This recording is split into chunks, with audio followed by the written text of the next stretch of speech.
This episode of Tales from the Backlog is brought to you by listeners like yourself. Some really cool people, such as Chris Nelson, the Top 3 Podcast crew, Zulgeek, Colby Moyer, Eric Guess, Rick Firestone, Jill, Kieran, ZNA, Mikey Tabletop, Cupcake, Kyle, Christian S., and many more have gone to patreon.com/RealDaveJackson to support the show and help keep the lights on around here. I appreciate all of them very much, and you, listener, can be just like them. Once again, that is patreon.com/RealDaveJackson. Just a couple bucks a month will get you bonus episodes, voting on games to be covered on the show, and much more. All right, on to the show.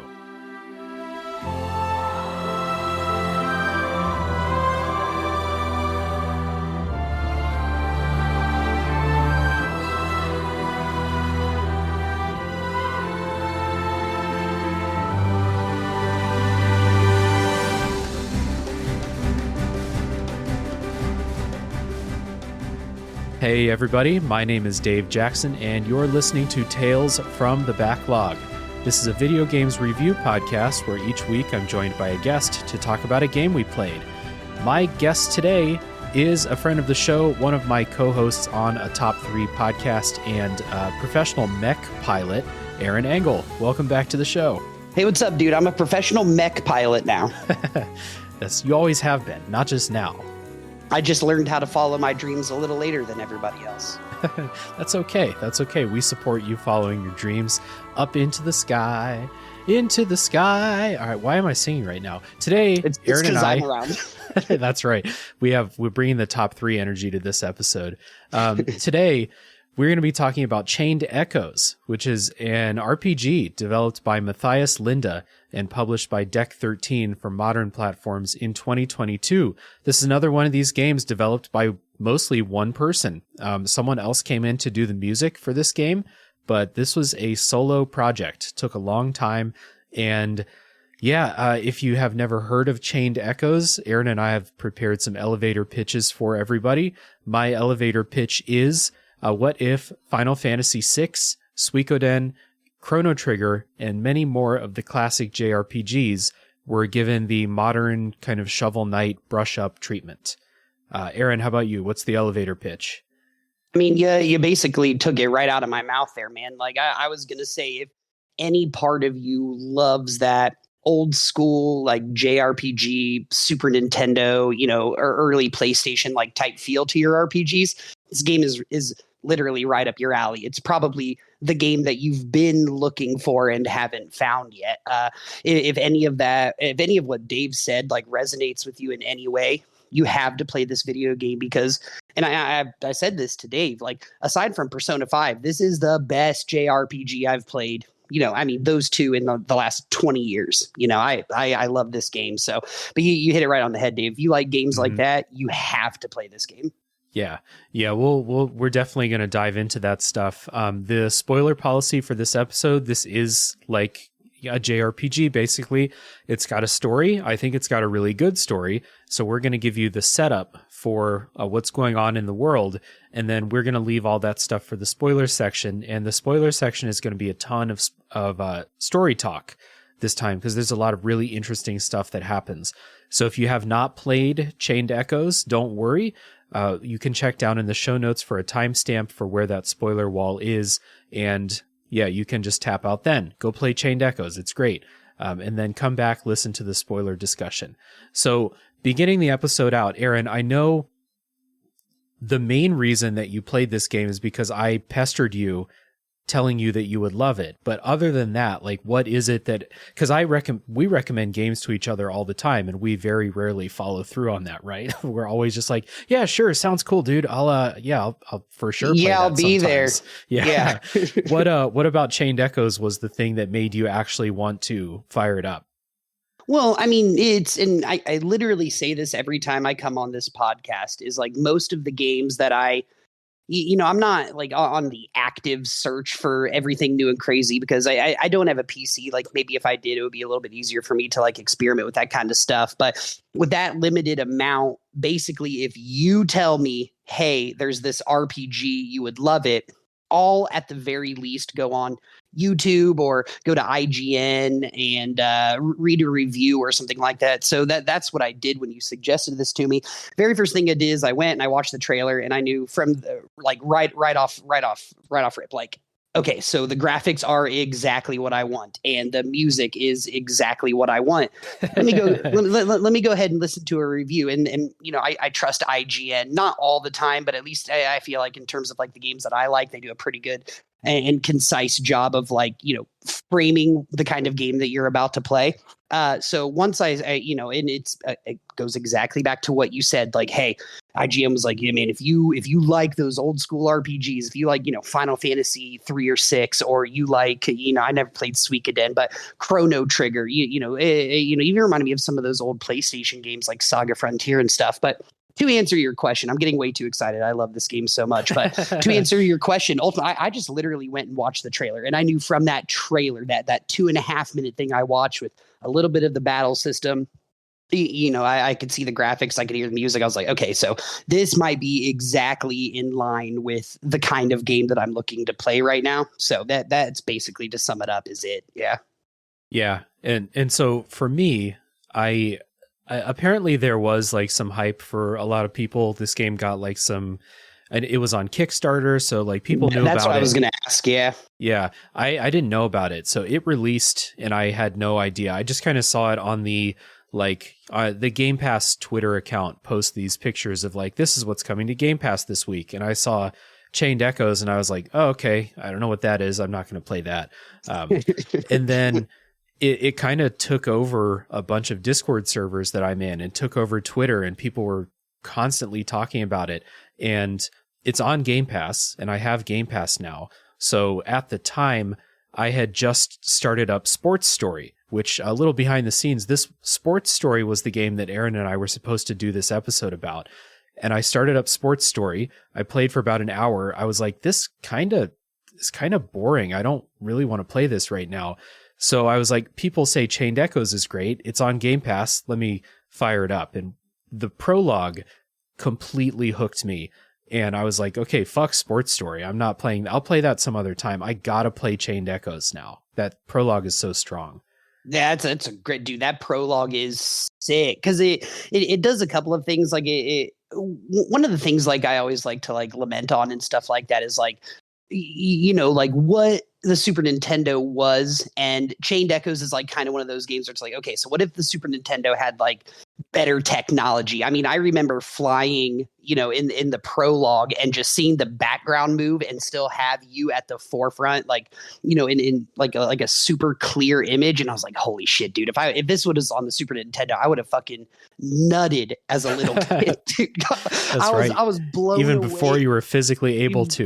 Yeah. It would have been an awakening. You know what I mean? Yeah. But the prologue, it didn't take more than 2 minutes, dude. I started walking around in that airship and I was talking to people and I was finding chests and the music was great. I was like, this is such like a like I got reminiscing. You know what I mean? I was like, this is that feeling that I got when I played Final Fantasy 3, and it only took like 2 or 3 minutes for me to be like, I'm in. Yeah. And to kind of get into some just quick opening thoughts here about Chained Echoes before we dive deep into it. That prologue is a great hook, and the quality continued for the entire game. And I beat this. So I beat this game like 3 weeks ago, something like 2 weeks ago, something like that. I've had some time to think about it, and I am still confident in saying that this is one of the best JRPGs I've ever played. Top 5, easily. Yep, top 5. Easy. Not even thinking about it. This is not an exaggeration. This game is that good. So it was like inspired by some of my favorite JRPGs like Chrono Trigger and Final Fantasy VI. And I think this is of a similar quality, which is crazy to me because those are held up on such a pedestal for so many people. And this game is that good. So we're going to dive into it, but just real quick, like the story is really awesome. It avoids a lot of the pitfalls and scope problems that JRPGs have. The combat's really fun. You have to use your brain during the combat, which is not the case in a lot of our favorite old JRPGs. It's not my RPG like strategy ever. I had to change my shit up hardcore to get into it. Yeah, and then like Aaron said, the graphics look awesome. The music is great. It is a total package. So we're going to dive into it. Like we said, like we're going to dive deep into all this stuff. But just at the beginning, this game fucking rules. I have almost nothing but praise for it. It's ridiculous. Yeah, same here, man. Like, we talked a little bit about this before it started. Like, I don't really have anything bad to say about it. The only thing bad I have to say about it is that I wanted more, but that's what sequels are for, Yeah. So. Yeah. This took me 37 hours to beat it, and I did a good amount of side content. I did not get close to 100%ing it. There's a lot more stuff I could have done. There's extra bosses and stuff. I didn't fight all of those. So 37 hours for me. Aaron, do you know what your play clock was? Yeah, I think it was like 44 or 45. I did find some ways to grind within the game, and I didn't fight all of the optional bosses either, but I did go out of my way to try and get as strong as humanly possible before I took on the final boss fight. So I definitely had a work day's worth of extra time than you did, but it's only because I was doing things that you hate, like grinding for items. Yeah. Yeah, there is some optional grind in this game. The main story and stuff like that does not really require that you grind, but there is optional grind if you're a sicko. So correct. We're gonna listen to a little bit of music, and then we're gonna get into the story setup.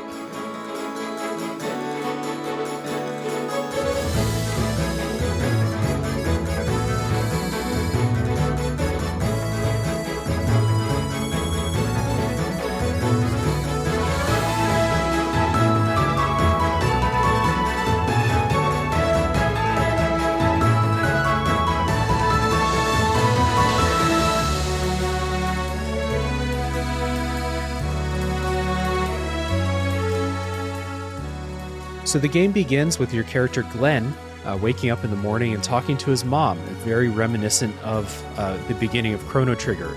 But I think this game kind of does something really cool here where this is very clearly a reference to Chrono Trigger. And there are lots of references in the game to the games that inspired it.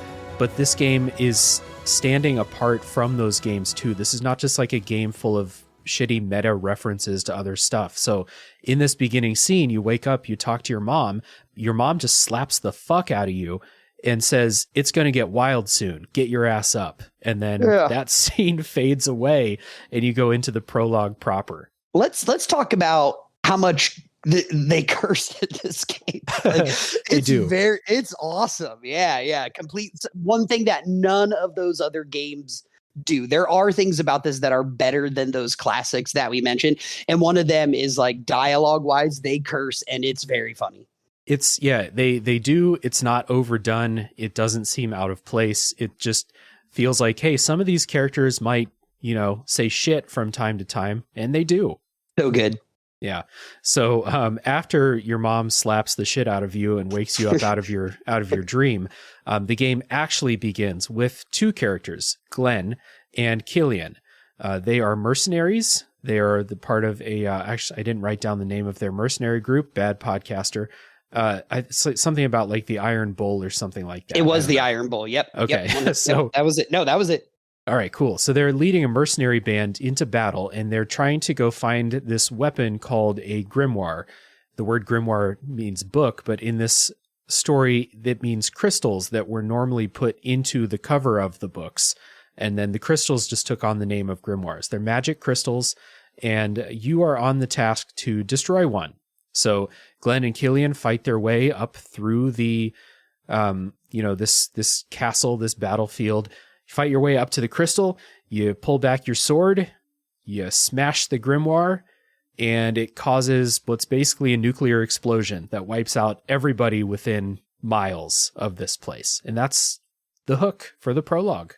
Yeah, and it's really, really cool because like they automatically they throw you a couple of characters that you fight with. You get like this lion guy, and you're like, yeah, fuck yeah, lion guy in my party from here on out. and then you never see or talk to him again afterwards. But this is the best part about the prologue is it's literally like the only moment that there's any sort of like, you know, semblance of peace during the prologue is when you wake up in your bedroom. It's literally like from the minute you start the game, they throw you straight into the action, dude. You have a little bit of introduction into how the battle system works. You get to this thing, and they're like, you got to destroy it. That's kind of like your whole purpose of like storming this base or whatever the fuck you're doing. And then everything fucking blows up. And then it's like, boom, Chained Echoes title screen. This is your introduction to the game. God damn, it was so cool, dude. Yeah. And like, I know that sounds like a spoiler. It's like 45 minutes into the game or less. So like, we're going to set this up because it's just this hook is so strong. And you didn't know that was going to happen when you smashed the crystal. You thought you were just going to smash a crystal and then be like, well, we smashed it. Good job, everybody. Let's go home. Yeah, exactly. Mom's making pot roast, but you cause this giant explosion that kills everybody. And this kind of sets off one of the main quests of the game, which is to try and get this crystal back, figure out why, because Glenn and Killian survive this. You're still controlling Glenn in the beginning of chapter 1. So why did Glenn and Killian survive this? And how can you prevent this from happening again? Because now we know this is like a weapon of mass destruction. And that's kind of like the main premise for the rest of the story. We have a lot of other characters that join, but the main thing is trying to get a hold of this grimoire, learn about it, find it, prevent it from causing more destruction, all while Glenn is feeling super guilty because he's the one who did this, who caused all of this. Yeah, and it's you're right, dude. This is basically like Glenn's arc throughout the entire thing. Is like he is constantly struggling with like how much like death and destruction that he like caused doing something, even though it was unintentional, and people tell him that throughout it. But like, yeah, it's like Dave said, it's basically like a nuclear warhead. That's the kind of like power that it has when it is activated. So it's like not only do Glenn and Killian like survive and are very, very aware of what this weapon is and like the destructive power that it has, but now, after this explosion, a lot of people are very aware of what this weapon is. And that's kind of how you kickstart like everybody, every faction in the game, every main character in the game, they know what this weapon is. And all of them have some sort of like ulterior motive to using it for whatever purpose they want. So it's really cool. Like I'm not going to say like, you know, this game, I guess it has like a main bad guy, but to me, it was constantly like you weren't going up against like an antagonist, right? Like the antagonist in this, there's no Kefka, there's no Sephiroth in this game. Yeah. The antagonist is two things. It's like the struggle that Glenn goes through, and this weapon specifically staying out of the hands of people who, you know, are antagonists, but not main bad guys. Very cool. Right off rip, you know exactly the most important thing in this story. And it's like, it just keeps getting better and better and deeper and deeper. It's very, very neat. Yeah. And so the story continues as Glenn and Killian are joined by other characters. And we're going to get into one of my favorite just things that I don't know why this is so entertaining to me, but it is. This game doesn't have voice acting, so we're back to the old JRPG style of guessing how to pronounce these character names. Yeah. So Glenn and Killian are joined by other characters. One of them is named Len. She's a princess in hiding in the city guard. Aaron, quick check. Lenny? I said Len, dude. I thought it was very weird that the main guy and the main girl were Glenn and Len. So I assume it's not Len. But, you know. There's Rob with 2 B's, who is Len's guard, like bodyguard. There's Victor. I guess some of these names are not that hard. Maybe it's just Len. Victor is an academic, a playwright, and a mage of some kind. Sienna, who's a thief. Bathraz, who is a lizard with no arms, not a snake, a lizard with no arms.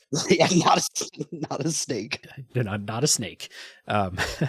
And more characters join as you follow the trail of the grimoire, try to learn more, try to prevent further destruction. Like Aaron said, there's lots of people who are aware of this weapon, and they all want it for their own means. So just some quick thoughts about the story. Like the overall plot, I thought was a lot of fun. Lots of really high, like climactic moments, a lot of kind of picking yourself up after defeats, lots of peaks and valleys. One thing I want to point out is this game was 37 hours for me, over 40 for Aaron. I never felt like this game dragged. I thought it had excellent pacing. Oh, dude. And not only that, so we both played like Inscription as well. And like, as you're playing through that game, there are like just these like, wait, what moments? Like as you're going through it, like Chained Echoes for being like this standard, like, cause it's a standard ass JRPG. It follows all of the tropes that these kinds of games do. But every once in a while, like through like some story, whatever, like it'll hit you with something you're like, wait, what? And then everything changes. So like you're still on like this basic fundamental level of doing what your party members want and trying to follow that. But there are constantly things going on that are outside of your control that they sort of like bring into the story slowly. There are multiple times that, where me and Dave were talking and Dave would say something like, man, dude, I just got to this point. I'm not going to spoil it for you, but I didn't think it was going to be this kind of game. It's because what they do with the stories, they're constantly throwing, like wild card like scenarios at you and introducing things where you're just like, yo, this is way, way, way, way bigger than I thought it was going to be, or this is going in a direction that I did not see coming in any way. And they do that like 6 or 7 times throughout the story. It's very cool. I love those. Okay, I'm comfortable. I think I know what I'm doing. I think I get this game. And then like a story arc is introduced where you're like, okay, now everything I'm doing is different. This is the actual thing that's going on here. So without spoiling, anything, the game hits you with these what the fuck moments like every once in a while where you're like, oh shit, this got real. Yeah, like those moments where you're playing and you're like, oh, I didn't know it was this kind of game or this kind of story. And the thing that I like about this game is that when it does hit you with those things, they're a surprise from like a story perspective, but they're not like out of nowhere at the last minute, which is something that I hate about a lot of JRPG stories, is that, you get to the end of, JRPG X that I don't want to spoil the ending to, but some that we've already mentioned in this podcast today, where they're like, you beat the final boss. Good job. You're going to fight God now because you have to. Because he's mad. Yeah, because God thinks humans are puny and God's been watching this whole time, even though you didn't know that. This game does have some like increases in scope, and it's not just a story about, people trying to get a weapon, but all of those things are set up really well. And so when it does happen, it's not this out of left field shock that doesn't make any sense. It all makes tons and tons of sense in this story. It's just really well thought out.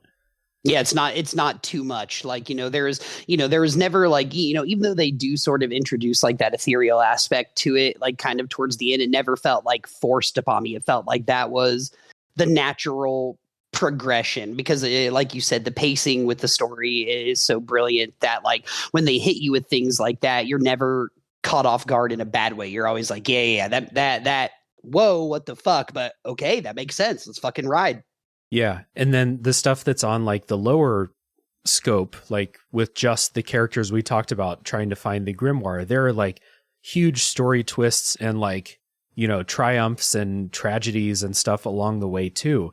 And the fact that the pacing is so good means that these are happening fairly regularly, and a new, like, anytime you feel like a storyline or a plot thread is starting to drag, something else big is introduced to keep pulling you along. And so, like I said, 37 hours for me, never once felt bored by the story, never once felt bored by the characters or side quests or anything like that. It's a triumph as far as that is concerned. Correct. 100%, dude. The characters we kind of brought up, Len, Rob, Victor, Sienna, Bathraz, there's a couple others. Amalia is a character you find later, part of your main quest. And then there's some optional characters too. I thought the characters were also really cool and they had really fun backstories. Some of them are explored within the main quest. Some of them you need to do side quests to find out. But I did think that they were all interesting from the very least. And that's not even to talk about like their role in combat and stuff. Yeah, they were cool, and like we can take somebody like Magnolia, for example, who I never. My biggest problem was I liked all the characters so much that I wanted to use them in battle, and you have the option to use up to 8 characters or something like that, but I could still only bring myself to use like maybe like 6 of them. But Magnolia, for example, you have like 2 or 3 side quests in the game that are brilliantly crafted that you have to do in order to get this woman in your party, and they're awesome. She's like a witch, and I got her on my party after doing all these side quests. I was just like, hell yeah, I finally got this witch with purple hair that could that's like a fairy. Hell yeah, ready to fucking roll. This is my main chick, and I fought with her for like 4 battles, and I'm like, this just isn't really fitting in with what I do. But another thing that they do a really good job of, and they do this in Chrono Trigger and Final Fantasy VI as well, is like, even if you don't use those characters, they're always going to be in the story. Like all the main story points, they kind of like switch perspectives. So like sometimes when a story thing is happening, your main characters aren't there. It's like 2 of your side characters. So they do a really good job of like at least like keeping them in frame so that you don't feel like they're going to waste after, you know, all the effort and all the cool shit that you put into getting them. They still feel like, okay, these people are around and they're cool and they're a part of what's going on here. I loved this cast of characters, dude. I think only rivaled by like maybe Final Fantasy VII in terms of like how much I liked all of the characters that were in my party. So yeah, very, very cool. They do a really good job of like, and even though they give you probably too many, you know, and now I'm like old. So if like I'm fighting one way for 24 hours, I'm probably not going to change it up, but it's still really cool having like those sorts of options. All of the characters that you have to choose from are very cool, and they all have their own style that you can fight with. So I love that about this game. One of the best parts about this game. Yeah, it reminds me of Chrono Trigger, how at least the main cast is relatively small. Like one of the main things that I don't think is so great about Final Fantasy VI, even though I love that game, is it has too many characters and a lot of them are just kind of there. They don't matter. In this game, you get optional characters if you choose to do a bunch of side quests, but the core ones that are in your party, they all matter in some way. And like you said, they do give you time to spend with all of them.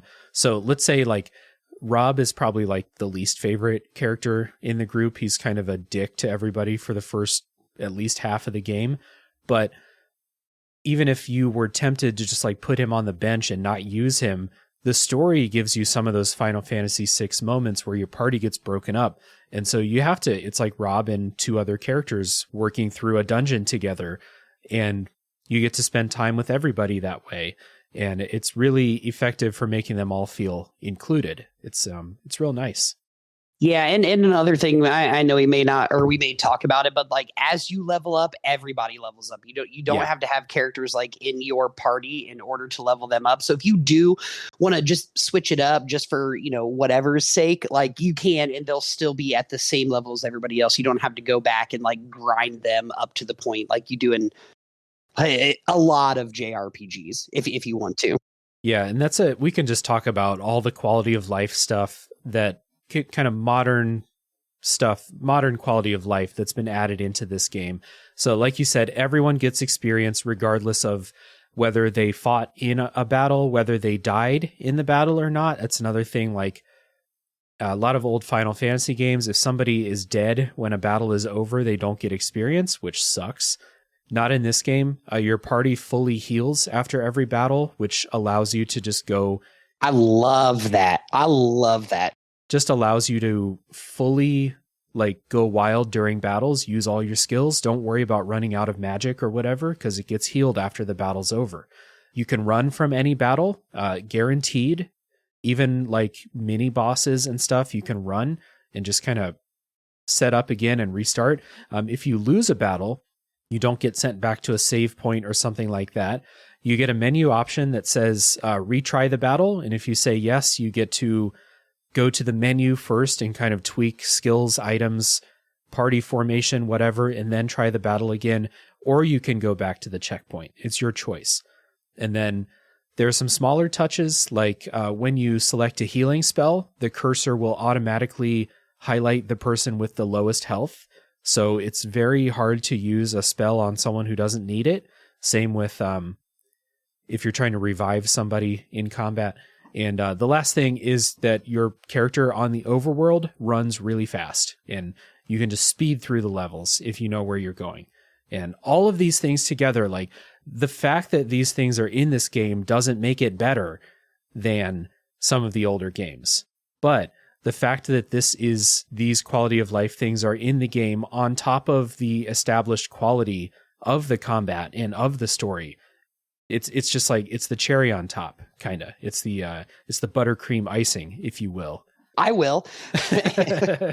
But no, this is you literally said everything that I was going to say, all of those quality of life things. But the reason that they're like as important to me now, I'm playing like through Persona 4 right now, and it doesn't have half of those things. And like, so if you're new to that kind of genre, they kind of streamline that process for you so that you don't have to feel like you're constantly going through menus all the time, which you do.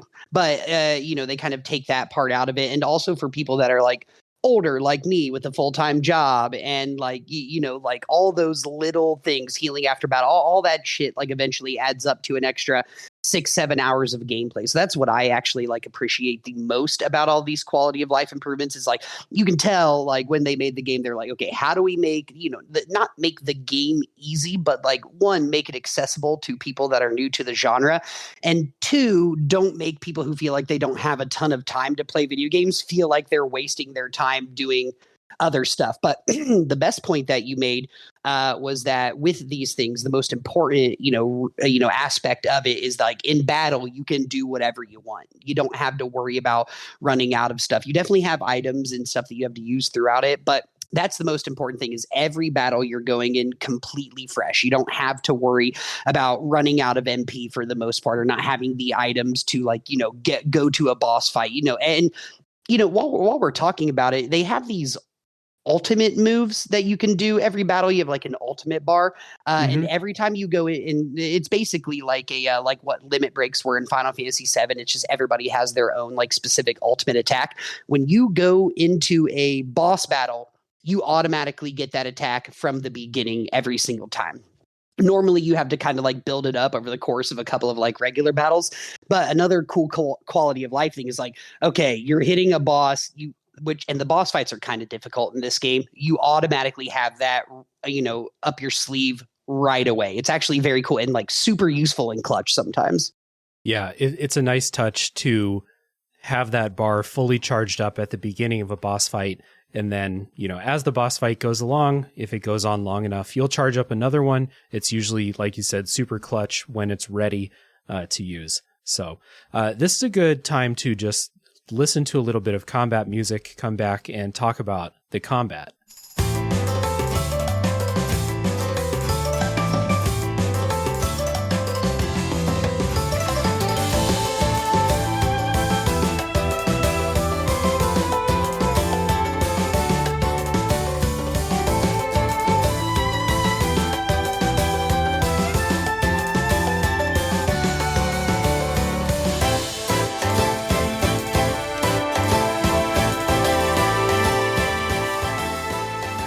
So in Chained Echoes, we're doing turn-based combat, traditional turn-based, not ATB like some of the old Final Fantasies and Chrono Trigger, straight up turn-based combat. You can see the turn order, which is good. You can't really manipulate the turn order, but you can see it. So you can definitely strategize, which enemy do I want to try and take out before their attack this turn or something like that. You have attack, skill, item, and defend. And unlike a lot of JRPGs, you are almost, at least my experience, never going to use your attack skill. You're always using your skills. And so those are the name of the game. Should we talk about the bar at the top of the screen? What was that called? We should talk about that, because I do feel like defending and attacking is useful if you're looking at it from like, okay, I have this bar that I'm also battling. So if you want to explain that, I think that opens, at least this part up a little bit. Right. So what Aaron's talking about there is there's a bar at the top of the screen called the overdrive bar. And as you do things in battle, your position on this bar moves, mostly as you use skills, because like I said, your skills are always better than your regular attack as far as damage or buffs or healing or whatever. As you use skills, the position on the bar moves to the right. And the bar itself has like a gray zone at the beginning, or yellow, I can't remember. It's yellow at the beginning, where nothing is happening. But as you move to the right, you enter this green zone. And while you're in the green, your attacks are stronger. Your skills use fewer, I think they're called ability points in this game, magic. Think of it as magic. While you're in that. But as you keep playing the battle, you continue to move to the right. And at the end of the bar is a red zone where you're in like overheat mode. And when you're in overheat mode, you take extra damage and your skills cost more to use. So it's this balancing act of, I want to use the best skills, but I need to stay in the green zone for as much as possible, especially in boss fights. Oh yeah, 100%. Like, dude, there was times when I was like being lazy and I would just like go all the way to the end of the red because I knew no matter what happened, I'm going to be completely healed when I get out of this battle and I'll win no matter what. But if you are going to die in this game, it is going to be because you did not manage that bar properly. So Dave talked about never using attacks. One thing that attacks like do is, okay, so your skills move your position on that bar farther than anything else, right? So the more skills you use, the faster it's going to take you to get into that red area that is bad. A regular attack will still do like a little bit of damage, but it barely moves that bar. So you can still get something out of it. It's the same thing like if you use an item, it barely moves that bar a little bit if you're trying your best to like, okay, so I have a move right here. I want to do something. But I'm so close to the overdrive and I have Sienna behind me ready to make somebody bleed to death. And I need her for that skill.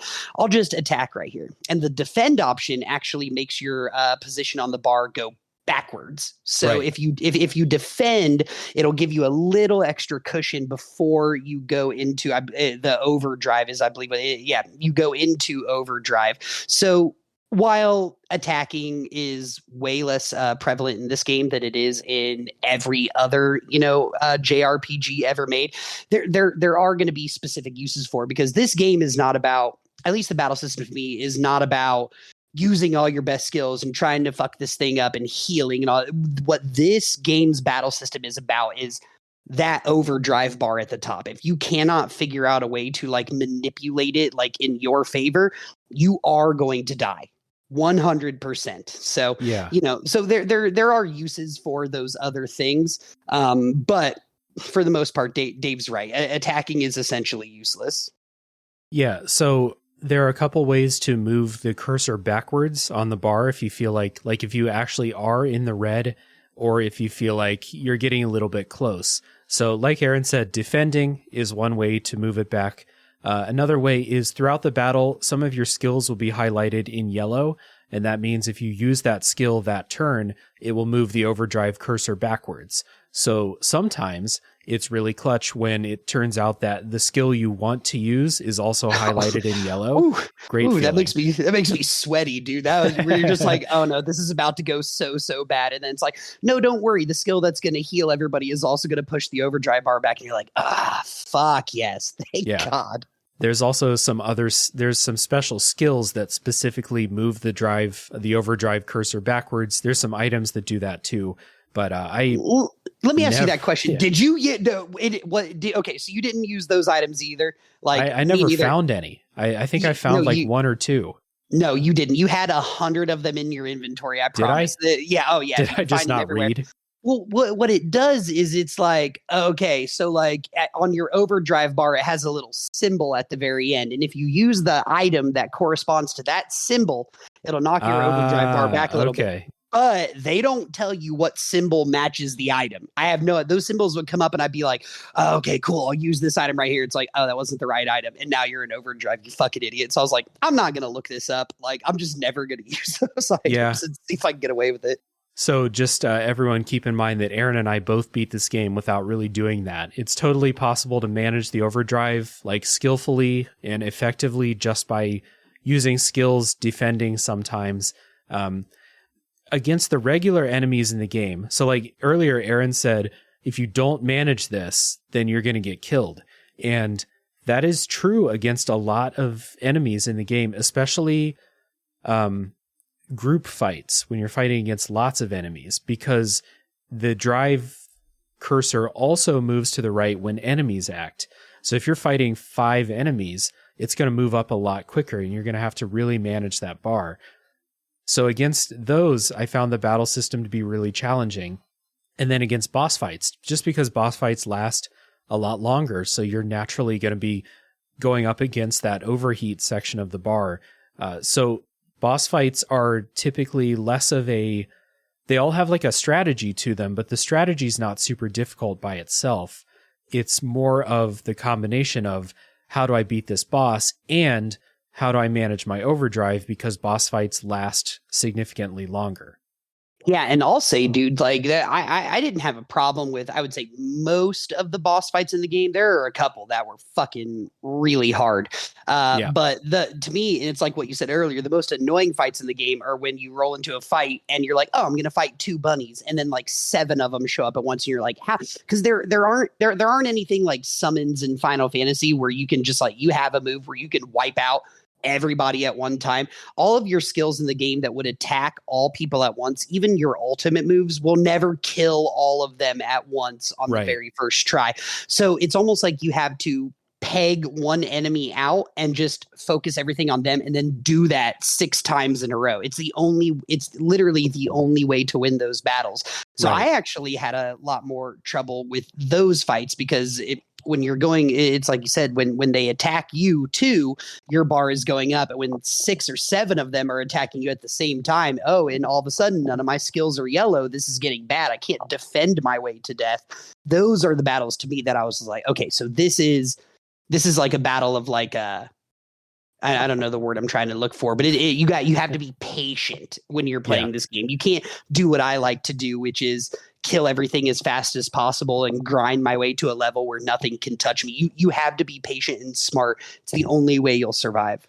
Yeah, and those ultimate moves, like you talked about before, those also lower your overdrive cursor. So those often come up, and it's often a like, I want to wait for the right character to have the skill I want to use, like this ultimate move, because they are party specific. It's your party's bar. It's not each character has one, like in Final Fantasy VII or something like that. So you want to wait because like, oh, this character's like ultimate attack heals the entire party and gives them regen or something like that. I want to wait for them, but I'm in the red in overdrive right now. If I just use that with somebody else, I will get back into the green. And whatever their ultimate attack does, that'll probably be useful too. There's a lot of strategy to it. And so like, Aaron, you touched on this. You have to think in this combat system. It's not like, this isn't like a fucking Darkest Dungeon or XCOM, or it's not like that difficult, but you do have to be engaged in almost every fight. And I really, really appreciated how it needed my input and my brain power to especially beat boss fights, but regular enemies too throughout the game without being like ball crushingly difficult. It's a really nice balance, I think. Oh, no, it's awesome. And another thing I touched on is like, earlier is like there is no real combat grinding. The only way you can level up in this game is by beating a boss. You get like an item after you beat a boss that allows everybody in your party to level up. You can't just run around and kill enemies and gain experience and stuff like that. But they do find that really good balance, because like every part of me when I first started playing that game is like, oh god, this battle system is going to be so annoying. I'm never going to be patient enough to do this stuff. But with those quality of life things that we said earlier, there's definitely room for like experimentation as you are learning the battle system. So Dave's right. It's not Darkest Dungeon. It's definitely not that kind of game, but it is something that we're like, okay, like if you accidentally press this one button and you had a plan in mind and you press the wrong button and that plan goes out the window, okay, now shit can get wrong. Like now shit can go horribly wrong. You do have to be like pretty careful as you're doing these things, especially when you're battling all the time in a JRPG. Like eventually gets to a point where like your mind's numb and you don't really care and you're a little bored because you've just been doing all this fighting and you're not really thinking about it. You let your hand slip or blah, blah, blah, blah, blah. Now you're in trouble. You do have to constantly be like, completely aware of the decisions that you're making. Yeah. And speaking of decisions, like the strategy goes further than just choosing, skills that do a lot of damage or managing the overdrive, because I found that most battles in this game, especially boss fights, again, required the use of buffs and debuffs and elemental weaknesses and status effects. And all of those things are, one of those things that I'm like, especially Final Fantasy, huge offender in this, like most of the Final Fantasy series, is where they're like, we're going to give you poison spells and paralyze spells and slow spells and all of those things. But they'll never work. They'll never work. So good luck using bio against the final boss, you piece of shit. In this game, all status effects work against everything, bosses included. And so it's something I praise Darkest Dungeon for. You can use paralyze and poison on the final boss and bleed, and you have to in this game, I think. It's a big part of the strategy, and it makes characters that seem useless early in the game, like Rob, turn Rob into a staple in my party because he uses poison, he can paralyze people, and he can heal ailments. Yeah, and it sets up synergies with other characters too, because let's say Rob can use a paralyze effect on enemies. He can paralyze them. Sienna has a skill that does like 3 times damage to paralyzed enemies, and you can set up these synergies between your characters, and it just keeps going deeper and deeper, and it's like so much deeper than you might think it goes, and much deeper than a lot of the games that inspired it, to be honest. And it's super like mechanically satisfying. Yeah, and and this is the thing is like, I don't want what Dave said to make it sound like, oh, like you can just buff and you'll be fine. Like all of the, like most people that you're fighting, most enemies that you're fighting, whether it's bosses or it's like low level enemies, they're doing the same thing. They are trying to debuff the shit out of you the entire time, and they are also trying to buff themselves. That's kind of what turns the tide. But like Len has this move called Cleanse, which I think is just the most clutch fucking move in the entire game, where she can just use this move and it completely takes away every single buff. This is why Len was in my party the entire time. It's like you go into a boss battle and they would use some skill. It's like, oh, all of their attacks and defense is all the way up now, and you can't get to their weakness. And you're just like, how the fuck? And then you just use Len's cleanse move one time and they're all gone. Boom, right back into the battle. So it's not like you're all, buffing and debuffing the whole time. The enemy is also trying to do that to you as well.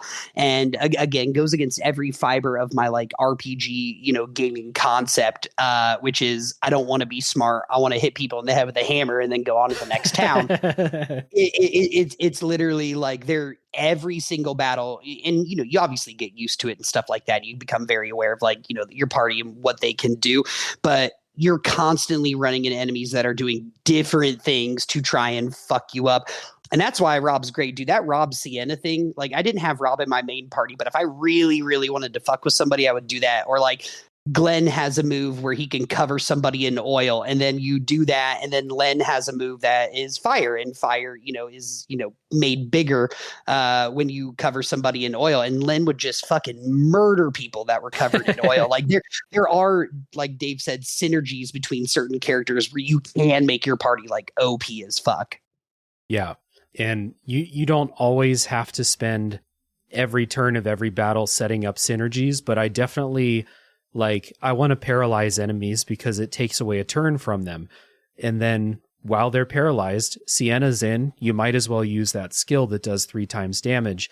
And then once the paralysis wears off, you adjust, you do something different. With the buffs and debuffs too, I found that like the ultimate attacks, my strategy with those was altered as well, because, for example, Killian has an ultimate attack that And the animations for these are hilarious. I love them.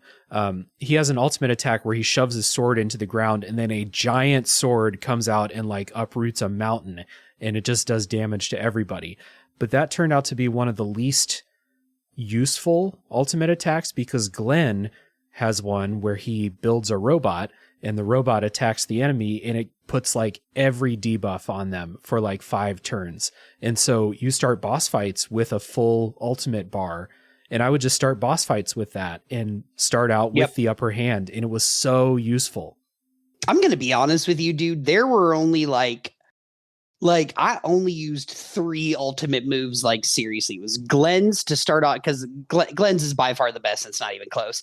I liked Sienna's just because the way that it looked, but also how much damage it did. And then, which by the way, agility is the most important thing in this game. But Sienna's does a lot of damage, and then it boosts her critical and her agility. And then Amalia's, which completely revives and heals everybody all at one time. I love the animations for these things. It's exactly what you would imagine like a summon or a limit break in a Final Fantasy game looking like. But I found most of them to just be like pretty useless, aside from like those. Victor's was okay, but aside from like those 3 or 4, I mean, dude, I rarely used an ultimate move that wasn't Glenn's. Glenn's was by far the best, and I would always save it for him. Glenn's is the best. It's really just like the ones that seem like they would be the best right off the top, the ones that do damage to all enemies, are rarely the best, because buffs and healing and restoring your magic and stuff like that is more important than just doing like an attack that's twice as effective as a regular one. Getting those buffs, getting fully healed, especially in boss fights, is so important. So there's a lot of layers to this combat, and I found myself like with this regular combat where you're on foot, I found myself really challenged all the way through the game, but rarely to a level that I could not rise up and meet if I just figure it out. Yeah, if I just like kind of reevaluated my strategy. If I died against a boss once, I would think about it a little bit and beat them the next try. I think the most I ever died against anything in this game was twice, and that was the final boss. Oh, dude, I absolutely crushed the final boss. Not the final boss, the penultimate boss. Oh, yeah. No, that shit was hard. I also didn't die on him because I'm really, really good. But there were multiple regular enemies that would ruin my day. And I kind of mentioned there that you're fighting on foot for a lot of this, because there are sections in the combat where you're fighting in these mechs. They call them sky armors in the game. And the mech combat, the sky armor combat, is similar to what you're doing in the on-foot combat using the overdrive bar, except it's a little bit different. You have these, you have a red section on both sides of the green part of the overdrive bar, and you have a way to move your cursor right or left. You can go into what they call these gears: gear 0, gear 1, gear 2. Gear 1 moves the cursor to the right. Your attacks are normal strength. They use normal MP, AP in this game. Gear 2, your cursor moves to the left. Your attacks are more powerful, but they use more AP. Gear 0, the cursor does not move, but you can't use your skills, and it recharges your AP. So the sky armor combat was more of like a delicate balancing act that I found more difficult. Like I died in sky armor combat way more often than on foot combat. Same. And I don't want to gloss over this, dude. The sky armor combat is one of the reasons that I love this game so much. Like I really liked not only one switching between like 2 different battle styles, but just fighting things in sky armor, and being able to like customize your sky armor to do different. I mean, that to me was like my favorite part of like the end game stuff.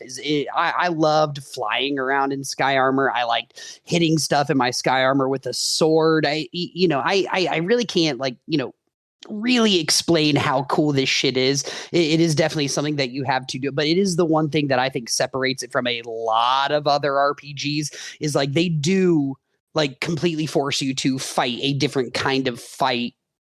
Basically, from the halfway point of the game on, you're constantly switching between the two. I loved the Sky Armor stuff. You're right. It's definitely way more of a balancing act, and it does take a little while to get used to, which is why you die so frequently. But once you get the hang of like how it works, you are an unstoppable force, dude. It's so awesome. It's just more managing the overdrive bar and more managing running out of AP for skills in the Sky Armor stuff. So I found myself, if I ever got careless in the Sky Armor combat, I would find myself like really like with backed up against a wall, basically, or just like getting wiped entirely because I took an entire turn not really thinking too hard, or like thinking like I'm going to be able to end this battle this turn, and then I didn't, and the enemies just totally fucked me up on their turn. So it was harder, but like I did like how it shook up the combat. Playing as the Sky Armors out on the overworld also allows you can fly, so you don't have to worry about like finding a ladder to reach a higher cliff, or you can just fly up there. So it made like cleaning up items and chests on the overworld easier. And yeah, you go from fighting like pigs and little dudes like knights and stuff while you're on foot to fighting like giant ogres and other mechs and stuff in the Sky Armor combat. So it's nice. Yeah, and those it's always funny when you run into something that is clearly a Sky Armor battle, but you're still on foot, and you just get like let it be known, like nobody can beat this game without Sky Armor. You will, and I'm not even talking about the story stuff. You can run into a random Sky Armor enemy in the first level later on accident, and it will fuck your life up if you are in the sky. Like those things are strong as shit. But it's also funny running into like lower tier enemies in your Sky Armor, and you can just fucking waste them all in one hit. You do still get that satisfaction in this game, like through that vet. But yeah, dude, the Sky Armor stuff was, to me, this is what separate, maybe not saying that this game is better or any better or worse than something else, but the one thing that I'm like, okay, so what does separate this game from those classics? The Sky Armor battling and the management of the overdrive bar are two things that I love that absolutely separate it from everything else. Yeah, it's just that like so many JRPGs have stories and characters that I really like, but they're not mechanically interesting to me. Like a couple months ago, I had an episode about Final Fantasy IX. I love the story. I love the characters. I am not interested by the combat system in that game. It's just, I mean, it's not bad, but it's certainly not that fun. This game has both. It has a story that is great, characters that I love, and a very mechanically fun combat system, which is why it's shot up the rankings so high as it did. Yeah, and we talked about that in the when we in our Persona 5 podcast, how like if you want to do like a JRPG like anymore, and not only have it have like a lot of people who like want to play it, but also make it awesome, you have to have those little quality of life. You have to make the combat fun, because as much as I like grinding and doing that whole thing, a lot of people don't. Like you, if you're going to be battling a lot, you have to have like some sort of engagement. You have to keep people interested all the time. And they do a really good job of that with like, switching the kinds of enemies that you're fighting. Like when you go into a place, like you're not just fighting like the same like 2 or 3 kinds of enemies the entire time. They're constantly throwing new strategies and stuff at you as well. But like that, it's like Persona 5 in that, where it takes that like JRPG, like standard turn-based battle system, and actually like makes it really fun and engaging to where like you never feel like, God, another fight, unless you're like trying to get somewhere because you forgot something earlier. Yeah, another quality of life thing that you just reminded me of is you can speed up the animations of the combat. So once I figured that out, I played at the fastest animation speed. It doesn't, again, you can what? You can make it faster. Oh my God, what? It's since this isn't ATB, so like speeding up and like sitting there is not going to hurt you at all. It's like true turn-based. You can just speed up the speed of your animations so that it doesn't last as long. So once I figured that out, I sped it up and got on my merry way. It's just talking about Persona reminded me, because that combat system is so snappy and quick, and speeding up the animations on this one turned it into another snappy and quick combat. Even though if I did have to nitpick anything about the combat, it's that even your enemies against a couple of bats or something like that, combats against a couple of bats, still last a little bit longer than I would want them to, but speeding up the animation speed made it not really matter as much as it would have. And then I'm happy you found that, Dave. I'm not mad at all that I didn't. Thank you, buddy. I'm happy you're happy for me being happy. Yeah, no, and again, going back to that whole thing, like you gotta, if you're gonna do a JRPG, the battles have to be fast or making you constantly like think on your feet. And if they don't do that, like, I played the Tactics Ogre remake a few months ago. I had to stop playing it because it was just, the battle system was just so repetitive and boring. And I was like 20 hours into it, and I looked up, it's like people on average play this game for 80 hours. I'm like, dude, I cannot do the same battle over and over again for 80 hours. So just another layer on the cake of like, why this game is so great is because most of the time, at least for me anyways, and even as a grinding sicko, like battles get it gets boring and repetitive and dull, and you eventually find yourself in an RPG where you're just like, all right, I'm just gonna go ahead and beat this game right now before I end up fucking hating it. Never felt that way during this game. Right. Yep. Couldn't agree more.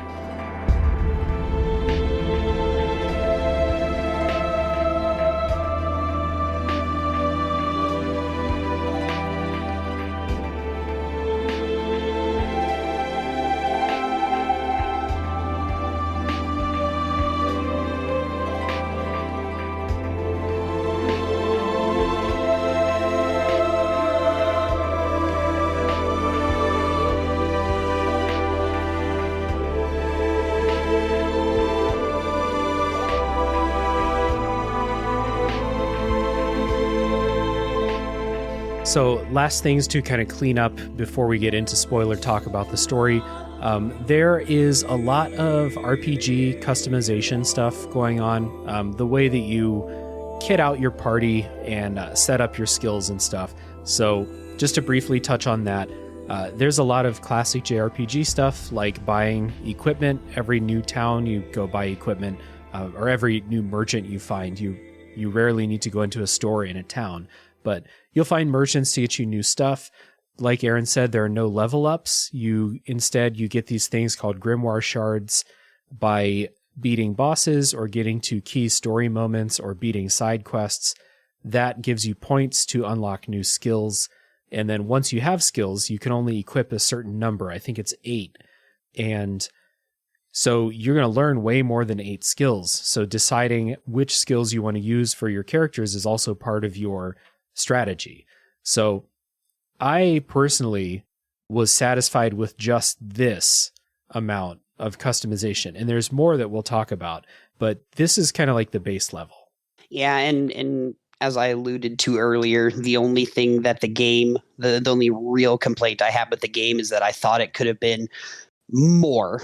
I thought he could have put like more stuff into this game, and I think more customizations would make it better. But all of these things I feel like are like reserved for a sequel, because the sequel's got to be bigger, better, and faster with hotter women and bigger explosions and things like that. So that feeling of like wanting more of the game is never bad if I've almost completely convinced myself that there will be a sequel to it. So I'm fine with the amount of customization. It's not like the biggest, most important thing in the game, but I would like more of that. But I think that's exactly what it lends itself to have a sequel, if that makes any sense. Well, there is more customization. There's actually a lot more. And I just kind of like stopped here because this is the stuff that I engaged with all the time, trying to choose the right skills and stuff like that. There's more. There's a job system with these emblems that you can equip. I did not find enough of these. You find them through like exploring in the world, and there's an item you have to use to unlock a new job, basically. And I didn't find enough of those items or the places to unlock new jobs to give everyone in my party a job. So this felt a little bit half-baked in my experience. I felt like I explored quite a bit. I just found, I had like 13 characters or 8 active characters, and I found maybe 5 jobs. So this is, and I don't want to bring this up in case you're planning on talking about it later. But there's a reward board that you have throughout the game, and basically Right. every time you enter an area, you can get different rewards for completing different tasks within each area, and they're all chained together. So one of the goals that you have in the game is that you want to chain these things together because they give you stuff for your party. The reason you didn't find enough of those, I think they're called sacred waters that unlock these little towers where you get new class emblems, is Right. because I would say I think it's either half or a little more than half of those you can only get by completing bigger and bigger chains on that quest board. And that's why I didn't even try, because I was like, man, I cannot go through, each level individually and, kill 3 of those things or find all of the, secret buried treasures and stuff. So once I realized that I had found every one of those sacred tiers that I could use without completing that reward board, I was like, you know what, 5 or 6 is enough. I think I can still beat the game, with, not all of my characters having these class emblems, even though they make everybody significantly stronger and give you really, really good skills. I just didn't have it in me to complete that reward board. That would have been so taxing and exhausting. Yeah. So I did get several of those from the reward board and some grimoire shards too. The thing was, you have to find these statues around the world to give you new skills. And I found like 3 more sacred waters than I did statues.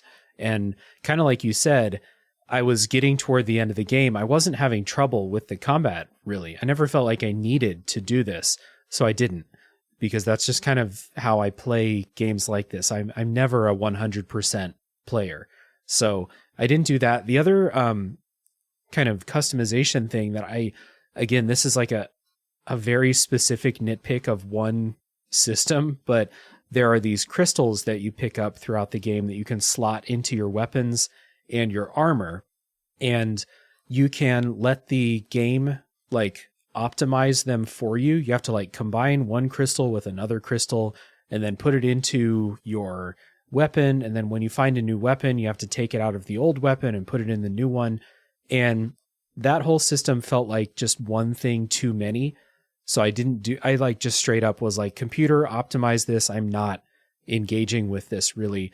I don't really care what the bonuses are. They never felt like make or break, basically. So I was just fine being like, oh, 10% extra damage. Cool. I'll just take that, Dude, you switch weapons and armor so frequently in the game that and when you pull one of these crystals out of your old weapon or armor before you put it on a new one, it makes that crystal worse.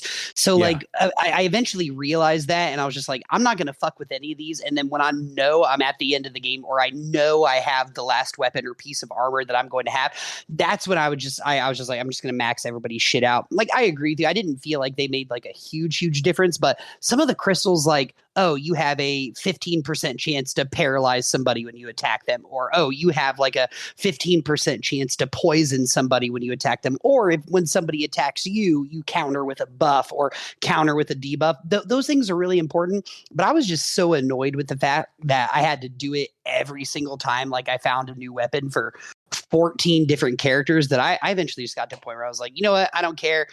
When am I getting towards the end of the game? Okay, now I'll care. Yeah. I just never got to the point where I felt like I had to really care. So the game like tries to warn you, like, are you sure you want to take this crystal out? It's going to get worse. And I'm like, yeah, I don't care. Just take it out. Just get it away from me. I'm selling this weapon anyway. It doesn't matter. So those two, like the job system seems a little bit half baked, just because you don't get enough jobs just by playing the game. I feel like you really have to secret hunt or check a guide to find enough jobs for all your characters. So that felt a little bit like, if I find a new job, of course I'll use it, but I'm not going to hunt every nook and cranny to find new statues, to find new jobs. Then that crystal system felt just a little bit extraneous, like not necessary. Like, it was one part where I was like, they have complicated this too much, like more than they had to. Oh, no. I totally agree with you, man. There is, I'm not going to get into it too much, but there is a character that you find in the game who, when you activate them, they allow you to only find a specific kind of crystal when you are looking through crystals. So after I had activated that person, I told them specifically that I only want like buff and debuff crystals. Like I don't want to find anything that'll give me extra damage or make my weapon stronger. All I want to find are crystals that have things in it like the paralyze hit and the poison hit and like the counter buffs and debuffs. And then it made it a little bit more useful, but it's so late in the game when you find this person that it's kind of like, I'm with you. It just felt like it didn't really matter because I had already figured out how to win battles. But again, with a sequel, maybe like one of those systems that kind of gets like like an upgrade or something like that makes it seem like a little more important anyways, without feeling like you're just in the menu all the time. Right. Yeah. You are going to spend quite a bit of time in the menu working on your skills, working on, upgrading new weapons and stuff like that. Last thing before we talk about, music and stuff like that is if you like base building, especially if you played Suikoden and you like that, there is a base building part in this game. Like Suikoden, it's kind of optional to go find everybody. There are way less people to recruit. It's not literally like 100 people like it is in Suikoden 2, but it is kind of fun you can talk to a person in your base. You can pay them some money. They'll be like, oh, this person needs help. If you go find that person, they'll come back to your base. And then now you have a blacksmith at your base. And now you have a merchant and a bunch of other stuff. I didn't get nearly close to getting everybody. There were lots of places in the base that were very empty and looked cool. And I was like, I wonder who's coming here, but I never found them. But that is kind of cool. I did dig that, the little amount of it that I did. Oh, dude, I used a guide. I built my base up so hard, dude. I love that. So it really reminded it reminded me of Final Fantasy X, where you like can just find random ass people to like get on your blitzball team. I don't know if you've ever played this game, but another RPG I really like was Dark Cloud 2. And on this game, you have a train and you can find people throughout the world that you can invite on your train, and they do different stuff for you. So I upgraded my base entirely. I found every single recruit that was to be found in the world.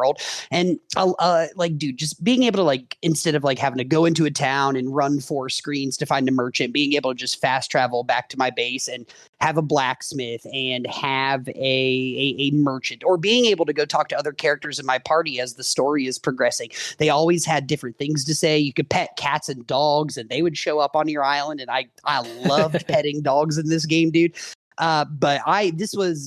It reminded me of that quest in Breath of the Wild, where you like kind of build your own town, over the course of time and recruit people to come do it. I've never played Suikoden, but it sounds like it's kind of the same thing. I love that sort of function in an RPG where like you're constantly feel like you're on the run. Everybody's coming for you. You never feel safe. Well, I have Hermit's Isle. I have a place, of respite where I can go and kick off my shoes and upgrade all of my shit and talk to everybody.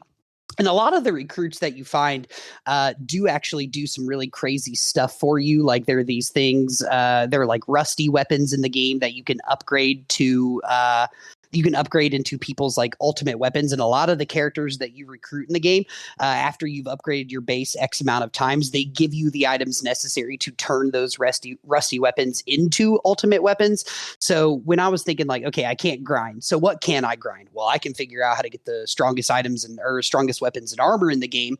How do I do that? And a lot of that came down to the recruitment aspect of it. I love that in a game.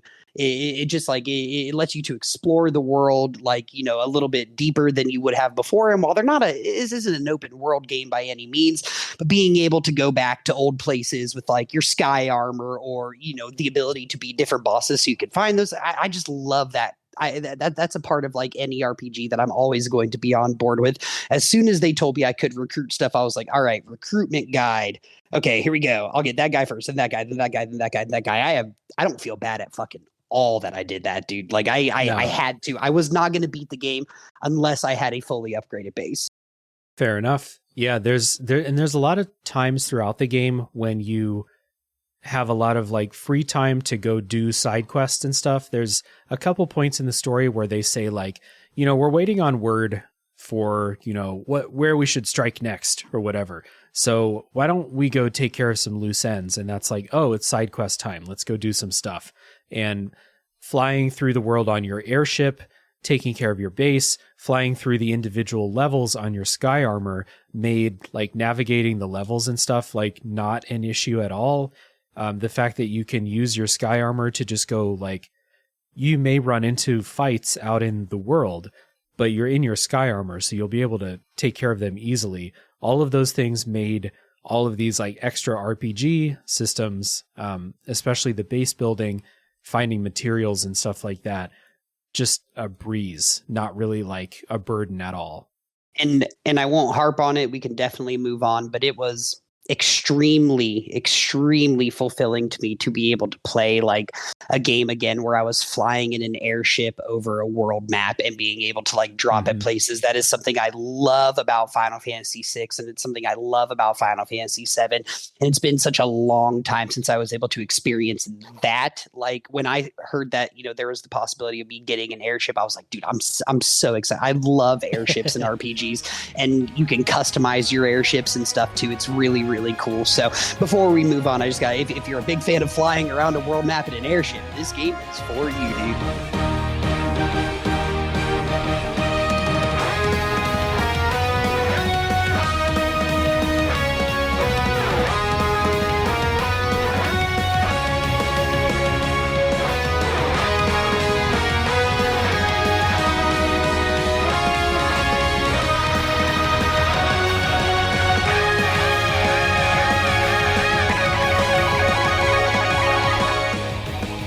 Chained Echoes is built to look like one of those old JRPGs in your head. There are a lot more colors and a lot more pixels on screen than the Super Nintendo could do. Maybe the PlayStation 1 could have made something that looks like this. I don't really know shit about game development, if you can't tell, but it definitely looks like you remember Chrono Trigger looking in your head or something like that. It's not. There's more power behind modern systems, and I think this is using that extra power, extra pixels, extra colors and stuff. But the result is, number one, you get that nostalgic look from it, and number two, Chained Echoes looks great on its own, even when not compared to those older games. 100%. And what I will say is like the style that it reminded me the most of was there are two PS1 games that kind of got lost in the sands of all the other great games that came out, but some super underrated RPGs, Star Ocean, The Second Story, and Lunar Silver Star Story Complete.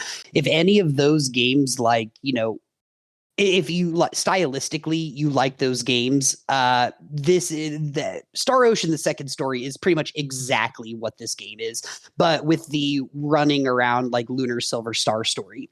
I wish I could delve into that better, but if anybody has played any of those games and knows what I'm talking about, that's kind of the vibe. Star Ocean, The Second Story, more specifically, is the vibe, and like the it's kind of the vibe of the game, both like in the music and the way the characters interact and the way it looks and the way the battle system kind of feels. That would be Star Ocean, The Second Story, be like the closest thing. But like, yeah, you're right. It is dead. It's like what I said earlier. Like if the Super Nintendo could have done a little bit of what, indie developers are capable of now, it would have been something along the lines of Chained Echoes for sure.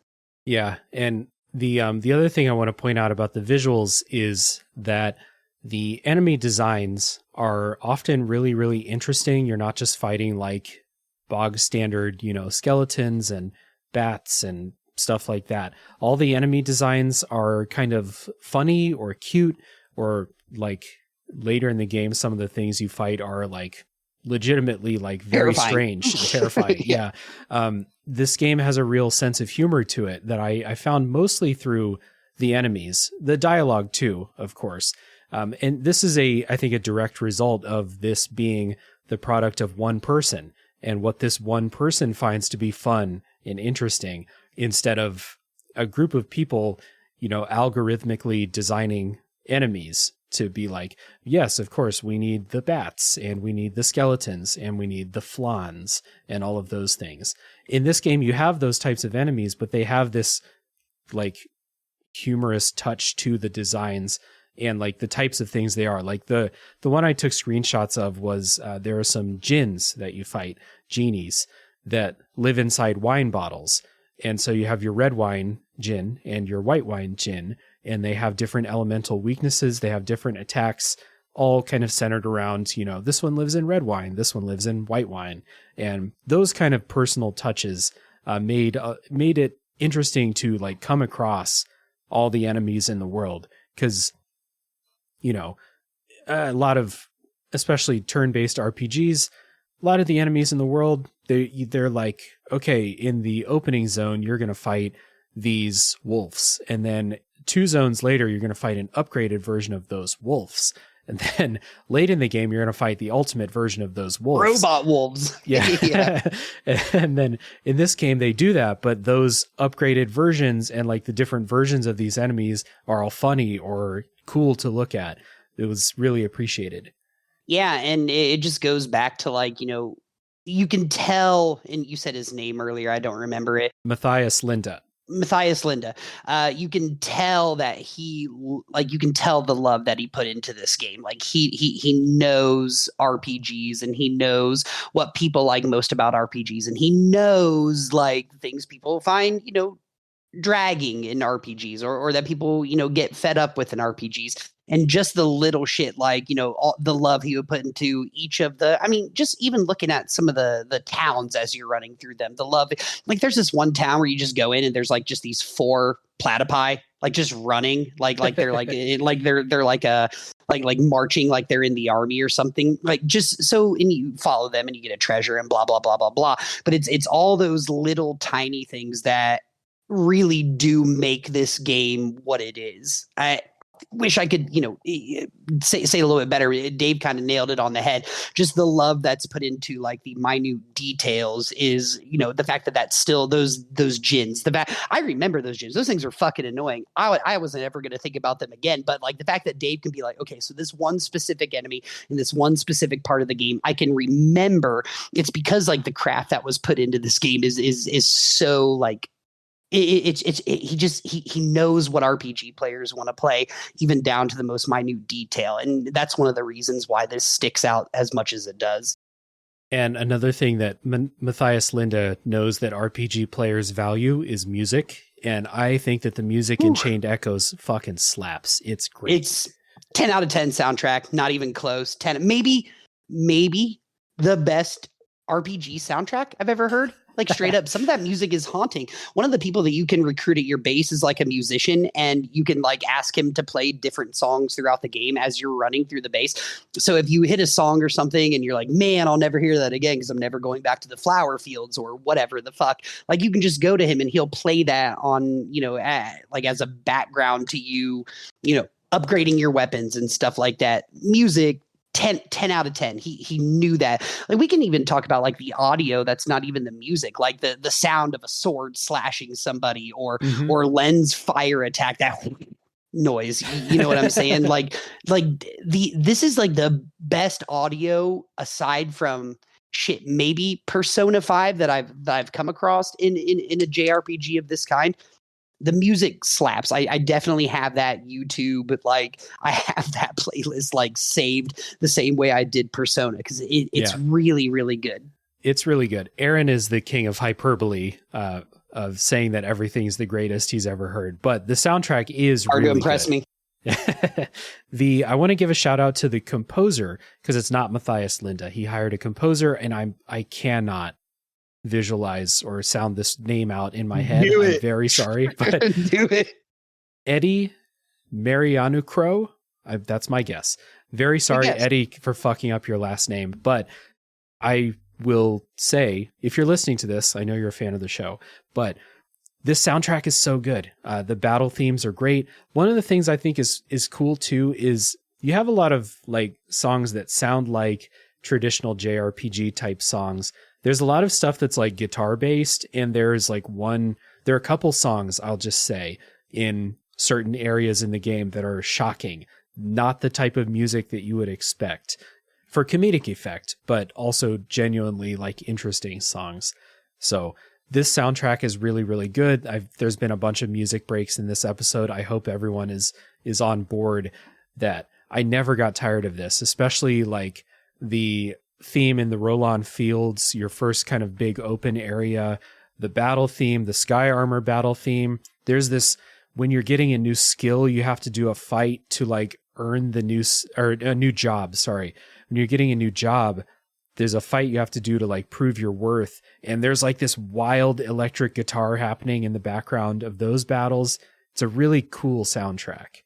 Yeah. And like the flower fields of Perpetua or whatever it is, like you go in there and it's like, it's not even like instruments. It's like people's voices. It's like choral music almost, which is something I've also never experienced. You know, I guess, you know, to a degree Persona, because they just play like regular ass songs. But like you go into this like flower fields of Perpetua, it's like it looks like a giant snowfield or whatever. And the backgrounded music are like these women like singing. They're not saying words or anything. They're just using their voices as instruments. And I just remember like just running around being like, yo, what the fuck is this music? This is some of the wildest stuff I've ever heard in my life. But yeah, dude, you're right. The music in this game is perfect. Battle themes are perfect. Character themes are perfect. They even do like the thing that they do in like Final Fantasy VI where there's something goofy going on. So they play like the cuckoo noises and the toy piano. And, you know, he does a really good job of incorporating that, not only in like the game where you're actually playing, but like in the cutscenes and stuff too. The ones that are like emotionally driven, the music is emotionally driven, or the battle systems where you're trying to get hyped up. It hypes you up. So I cannot say enough good things about the music in this game. As a big RPG guy, even though I'm the king of hyperbole, this might be like could be maybe my favorite video game soundtrack. It's really, really good. Yeah, it is. And so like I'm trying to avoid hyperbole myself, but not me, Playboy. I know, but it is an excellent soundtrack. So good time to get into some kind of wrap up thoughts here and recommendations. If it is not perfectly clear already how Aaron and I both feel, Aaron, do you have any wrap up thoughts in summary? Who would you recommend Chained Echoes to? Well, like I said, it's a JRPG at the end of the day. It's not for everybody. It is very accessible, I feel, for somebody who has not, you know, gotten into the genre, and it's not like you're playing the 15th, like, you know, episode in a long running series. So there's not things that you need to know going in. So as far as like recommendations, I would obviously recommend everybody play it, but I would also understand that like if somebody wasn't into this kind of game, because it is a JRPG, there are parts where you kind of have to slug through it and stuff like that. But I'll tell you, it's exactly like the man who made Stardew Valley. Don't remember his name. You can just tell that he loves this genre of game, and it is his love letter to it's his love letter to the genre. And when somebody puts, you know, it's like grandma always says, you know, the secret ingredient in my sugar cookies is love. And you're like, LOL, okay, grandma, it's just extra sugar. But this is exactly it. Like his love for this style of the game is the extra sugar. It's the love that's put into it. And I've always said, if you 100% believe in what you are doing, like other people will like it as well. You could tell he was like not only confident that people would like it, but smart enough to like come up with his own variations on these like pretty standard like RPG tropes. Like I've already said it, but if you like JRPGs, even kind of, this will be one of the best ones you've ever played. If you love JRPGs like Dave and I do, it'll hit you in the top 5 you've ever played all time. I have no hesitations thinking that. So if this is in line with like, you know, kind of like what you are into, you will love it. There is no way you won't. Yeah, I'm on board. I think if you like the games that inspired this, if you like Final Fantasy VI, if you like Chrono Trigger, Suikoden, Xenogears, Secret of Mana, all these games that the developer has mentioned by name, you have to play this. Like straight up, you have to play this. It is of a quality that you cannot ignore this.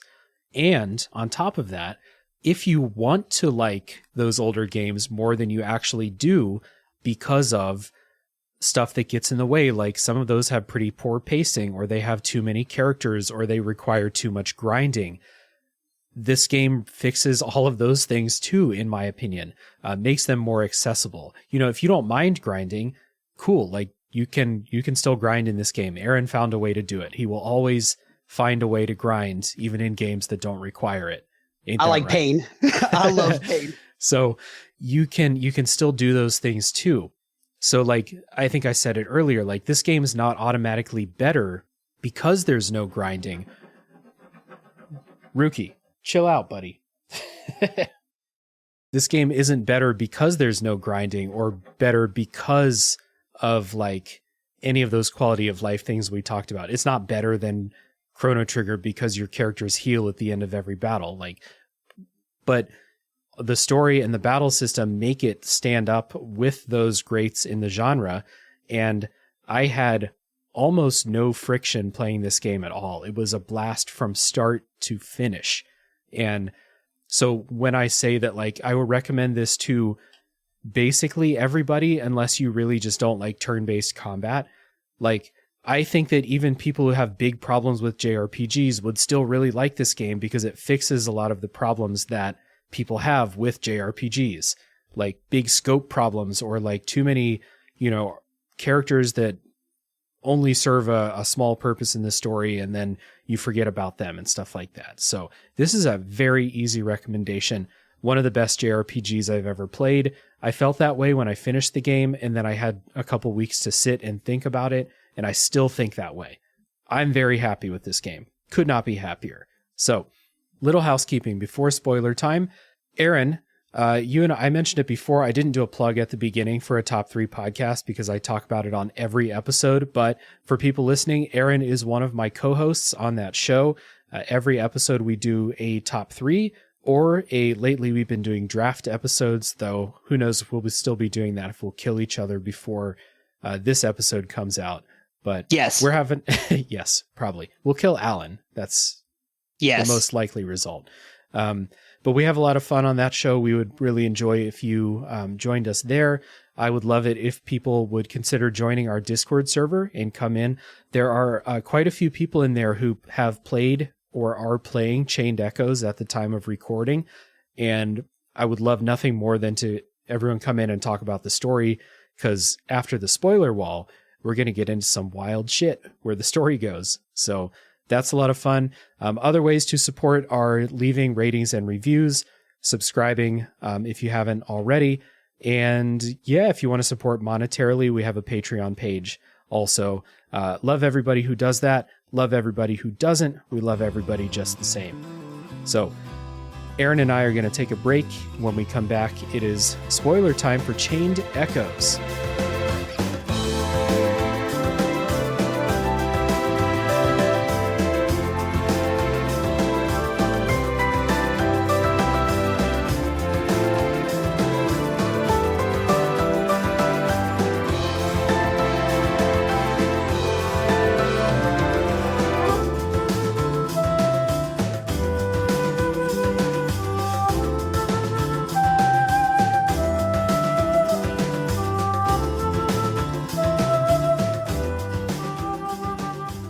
All right, Aaron and I are back, and it's spoiler time for Chained Echoes.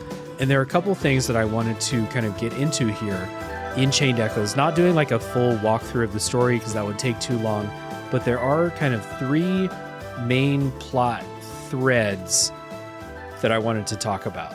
So the first one is the quest to get the grimoire, because this is really interesting to me how this becomes like your MacGuffin that you're chasing throughout the story. And it's not like a typical thing because, like, well, frankly speaking, Glenn fucks up another time. And it's super unexpected how this quest for the grimoire goes basically all the way through to the end of the story.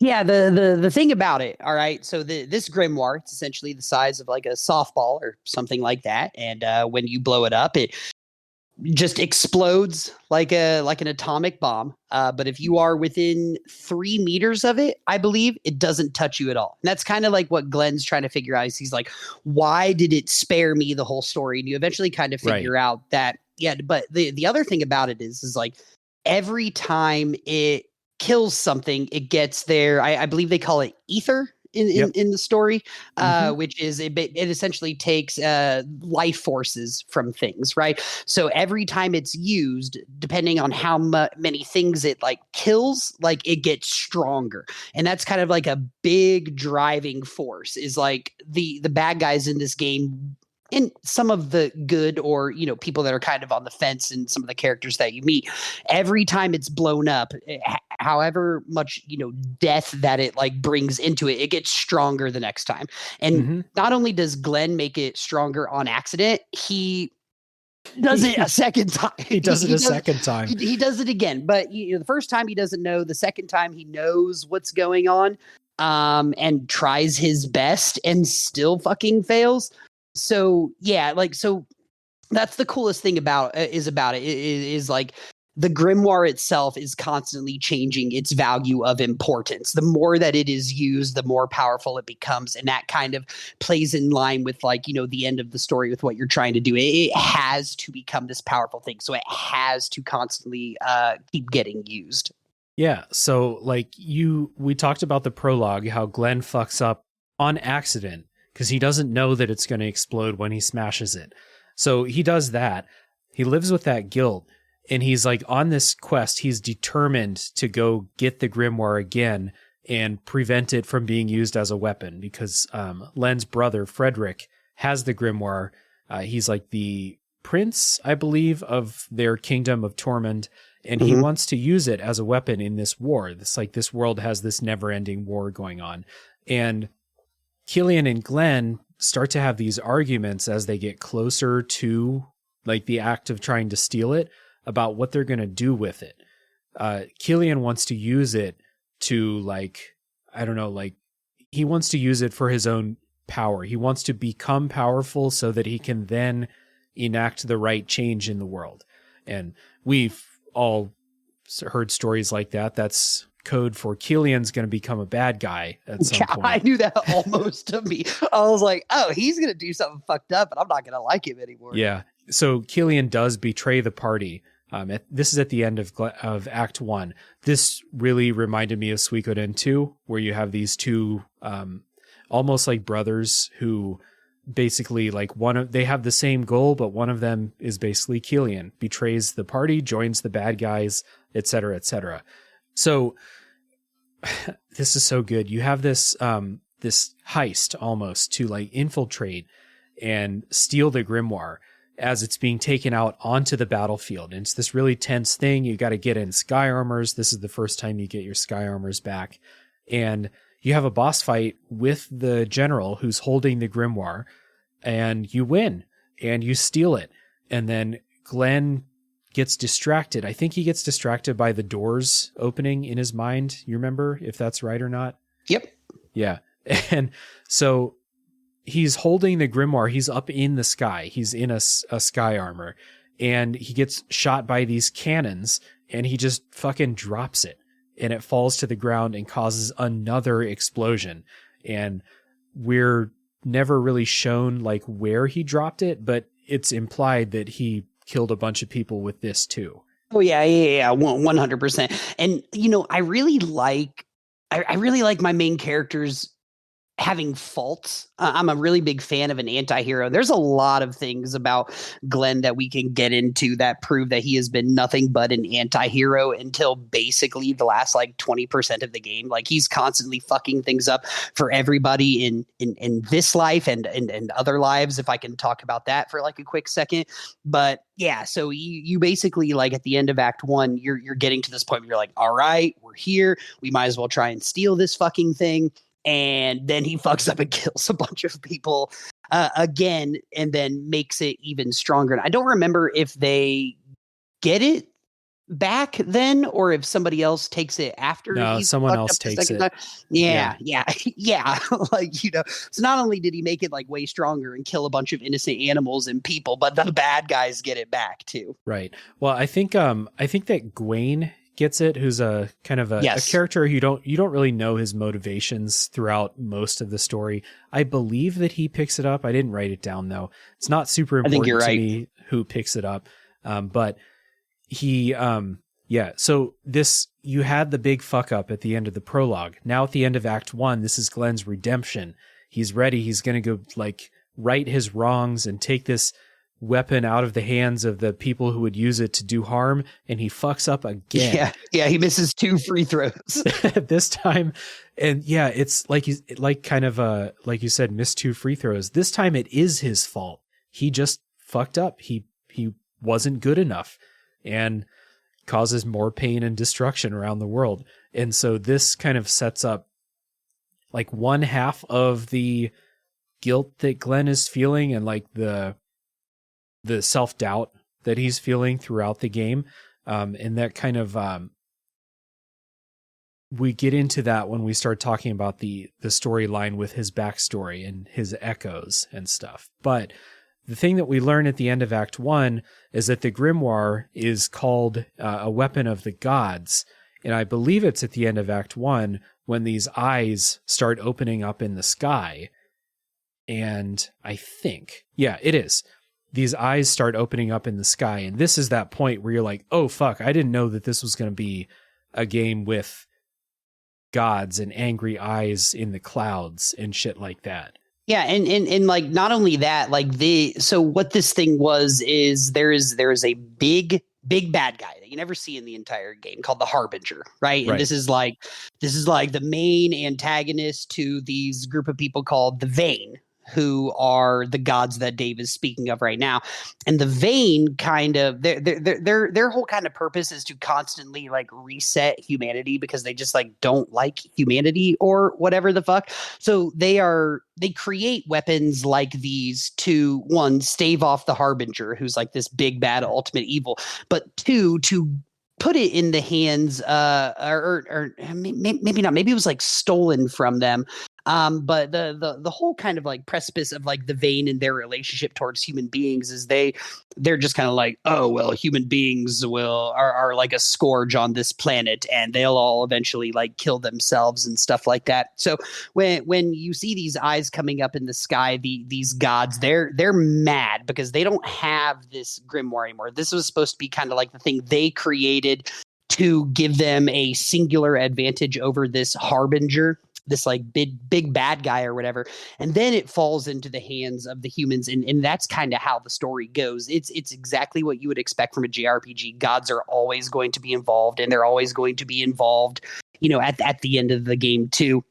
But yeah, that's kind of the coolest part is like at the end of Act 1, Glenn's brain basically just breaks. Like, right. And then on top of that, like you have like these Vane, these like, I wouldn't call them gods. I guess they're more so like demigods that like can, sense when the grimoire is being used. So when they see Glenn use it twice, then they're like, okay, so who's this motherfucker that's like awaking me from sleep? It's really cool. I think it's the end of Act 2 when Glenn's brain breaks open because he starts to realize like who his echo was. But yeah, the Vane are out there kind of watching, and you're right, they reveal later that what they're actually doing is in order to stave off the Harbinger, they are killing all the humans every couple centuries or something like that. And the reason they're doing this is not actually because they think humans are beneath them. They do think that, but that's not the reason why. The reason why is because we talked about that ether earlier that powers the grimoire. It's like the life force. And there is this kind of like sea of spirits called the maelstrom in the game. And the maelstrom is holding the Harbinger back. But every time a new person is born, they get a spirit from there. And one less spirit in there makes it weaker. So like the restraints holding the Harbinger back get weaker as the population grows. So that turns out to be the actual reason why they're killing people and like setting up this cycle.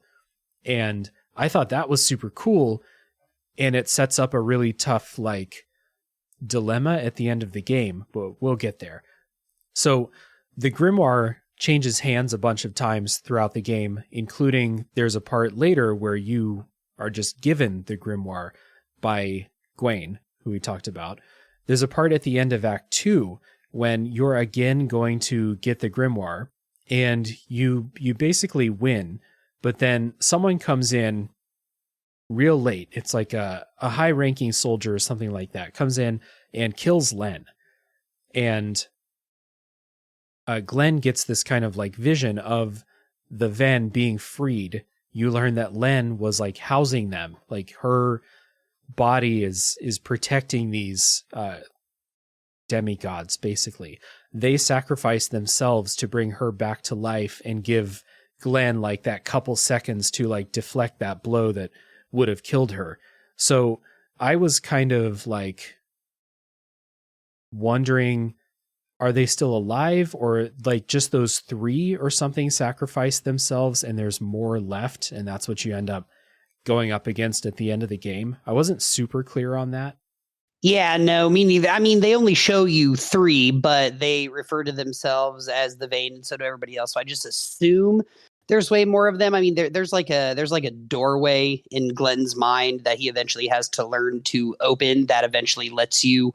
Yeah, you don't go in there, but they come out. So you have to assume there are way more, and that these three Vein that you are talking to throughout the game that are really, really mad that you're like fucking with their shit. I just assume like they're like the tribunal, like, they're the oligarchy that runs, this whole thing. So yeah. So, and by the way, that scene where like everything goes bad and Len gets killed, I was just like, great. There's the heiress trope right there. Like, right. Of course, they're going to kill my favorite female character, about halfway through the game. And then just the fact that they like stop, reset, and give Glenn that like half second. Oh, dude, that was so cool to me, dude. Those are one of those like, oh, fuck moments that I was talking about earlier. Yeah. Yep. 100%. And so you end up like yada, yada, yada. You end up with the grimoire, and you possess it for the last couple acts of the game. You don't use it until like the very end, but you have it. So the plot with the grimoire is like really heavy in the first part of the game. And then the second half of the game is really dealing with these other two storylines. The first one is dealing with Glenn and Len's backstories. And there is a concept called echoes. So when people die, I guess their spirit returns to the maelstrom. And if their spirit was, strong-willed enough or something like that, it can be experienced by the new person who is born with that spirit. It's like kind of like instead of getting a blank slate, you get a slate that's not blank. It has writing on it. And Glenn and Len start to get like flashbacks or like feelings or memories that give them this like understanding that their past lives were important somehow. And this is one of like the main mysteries throughout like the middle portion of the game of like, who were they and what's their importance to this bigger plot with the Vein that's growing. Yeah, it's kind of like the whole like theory of like reincarnation, right? Is kind of like how I took the whole thing.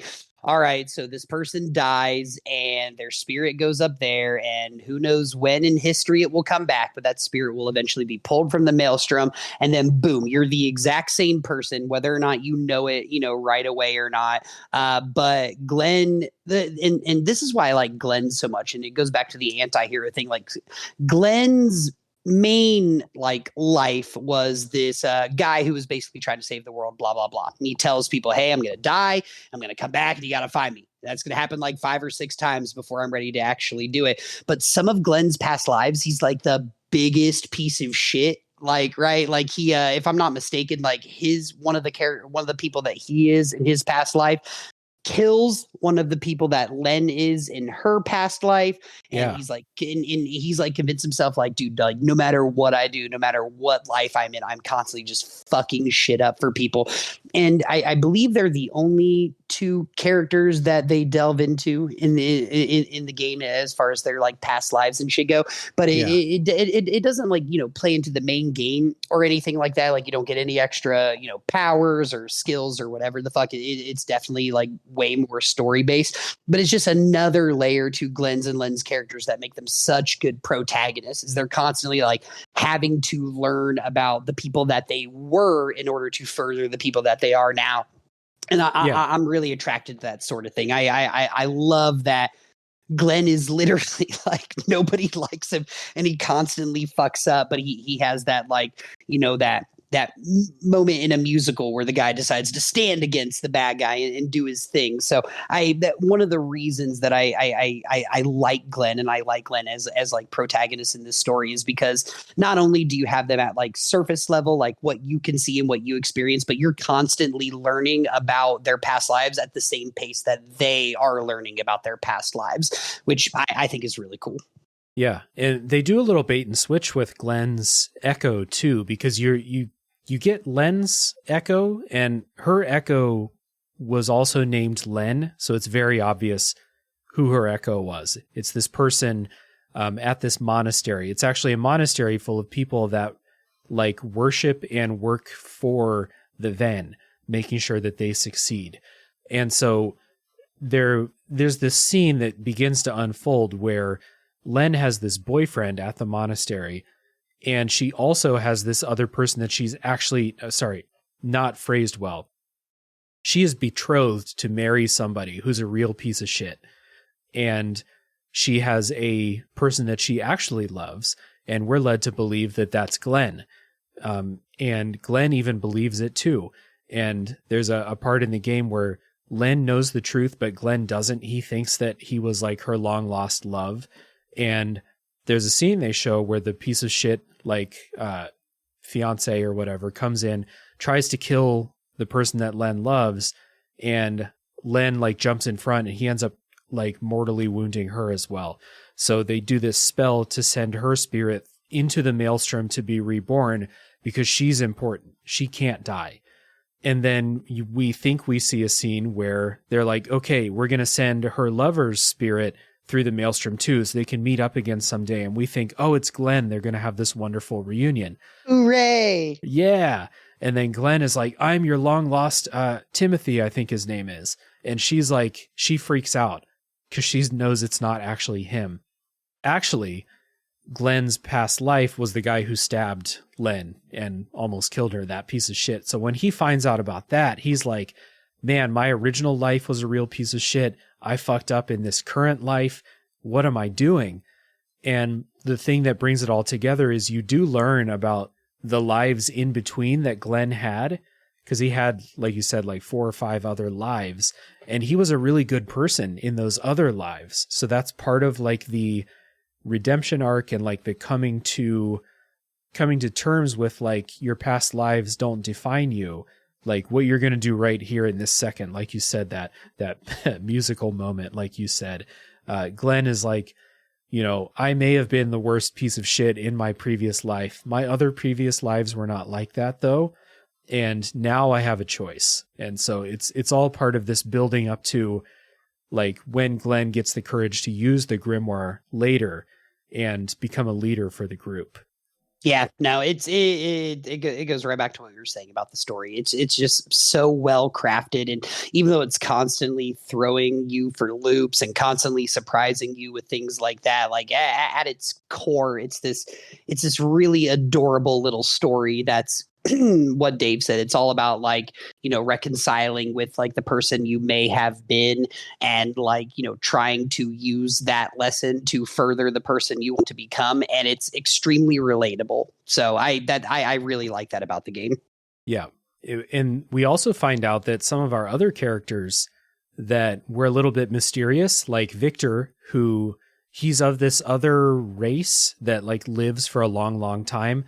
He can't and won't tell people like why he knows the things he knows throughout most of the game, and it's like characters get frustrated with him. Like Glenn especially is like, you know something about my past, why won't you tell me? And he is basically like, I can't tell you because when people start to have these echoes awaken, if they open it up too quickly, their brains will break. And that's what happens to Glenn after he learns too much too quickly.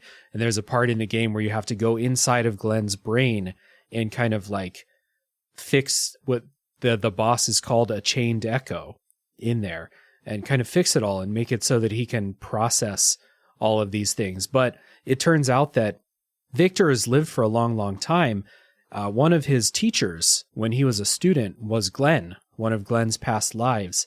And so Victor has these two pendants, these life pendants, that every time Glenn dies and is reborn, he follows and he makes a connection. That's why Victor wanted to follow us in this game. And then Len has not been reborn this whole time.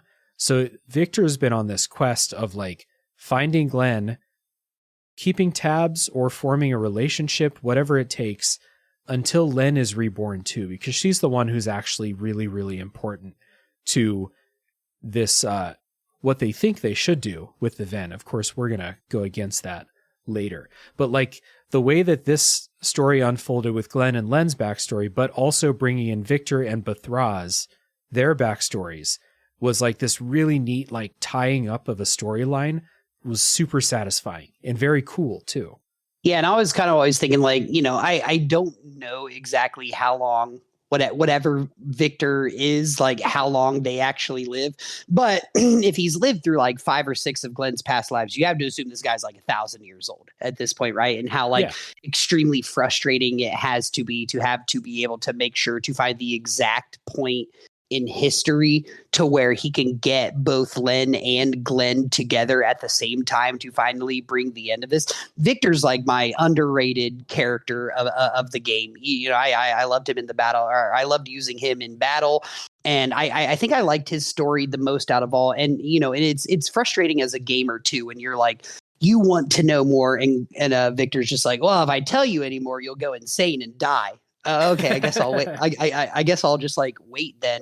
But from Victor's perspective, Dave mentioned he has like this amulet, and it has like a red stone and a blue stone. And when the blue stone glows, that's how he knows that Glenn has been reborn. And when the red stone glows, that's how he knows that Len has been reborn. And he's finally gotten that point after X of hundreds of years where they're both glowing at the same time. And that's what makes his thing so important, is like, this is what Victor's been waiting for this entire time. They do a lot of stuff where they talk about like, well, this is important at this point in time, and this is important at this point in time, and everything leads to everything. And this moment where both Glenn and Len are alive at the same time is our maybe only chance for a millennium to actually do what we're trying to do here. And it's very cool. Yeah. And so I like I said at the beginning, this game raises the scope of what you're doing, because you start out thinking like we're on like a human only scale, basically, where this is a war between a couple of nations. There's a weapon of mass destruction. That's the scale we're working with. And then the scale slowly starts to build until not only does the present storyline expand out into a scope involving gods in a satisfying way, but the backstories also tie into that, and it becomes this whole complete product that is it's pulled off so well for one person to write this and come up with all of it is ridiculous to me. And it only gets better as we go on into the last kind of big storyline here, which is the choice that our group makes.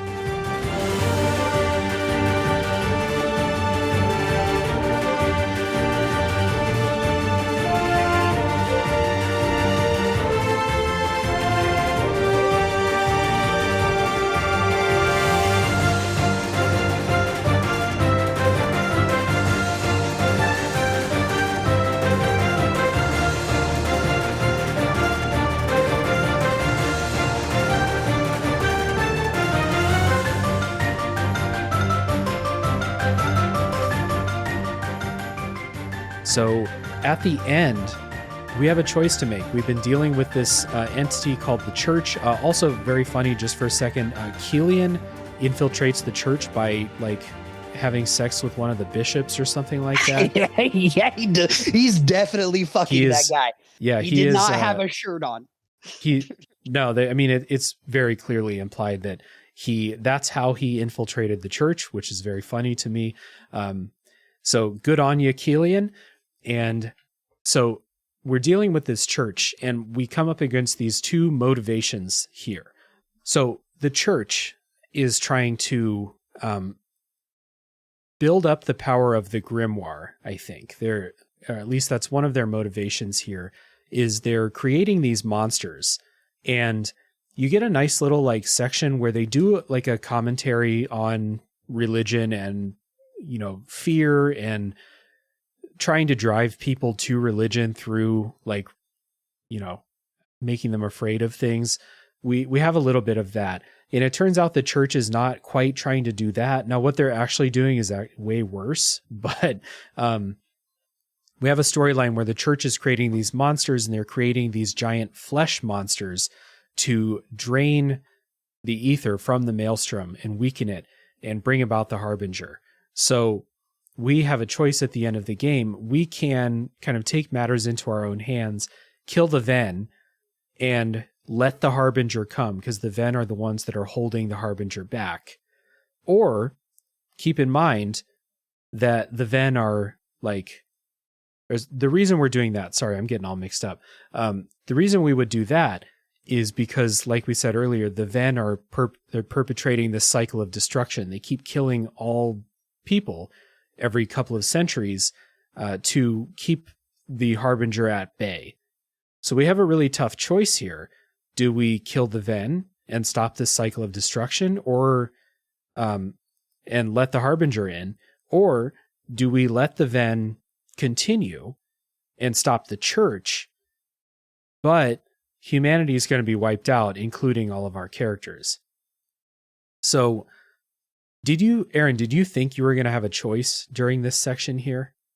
I still feel like no matter what decision I made, the story was on a one-track path at that point. So I really didn't figure that it would matter no matter, you know, what decision that I made. But the Vane were very, very, very rude. So I was always on like, and then they yelled at you and called you names, and they were scary, and they popped up and they acted like they were hot shit. I'm telling you, man, like I'll beat the harbinger too. I'll kill the Vane. Like I was like, yeah, let's kill them.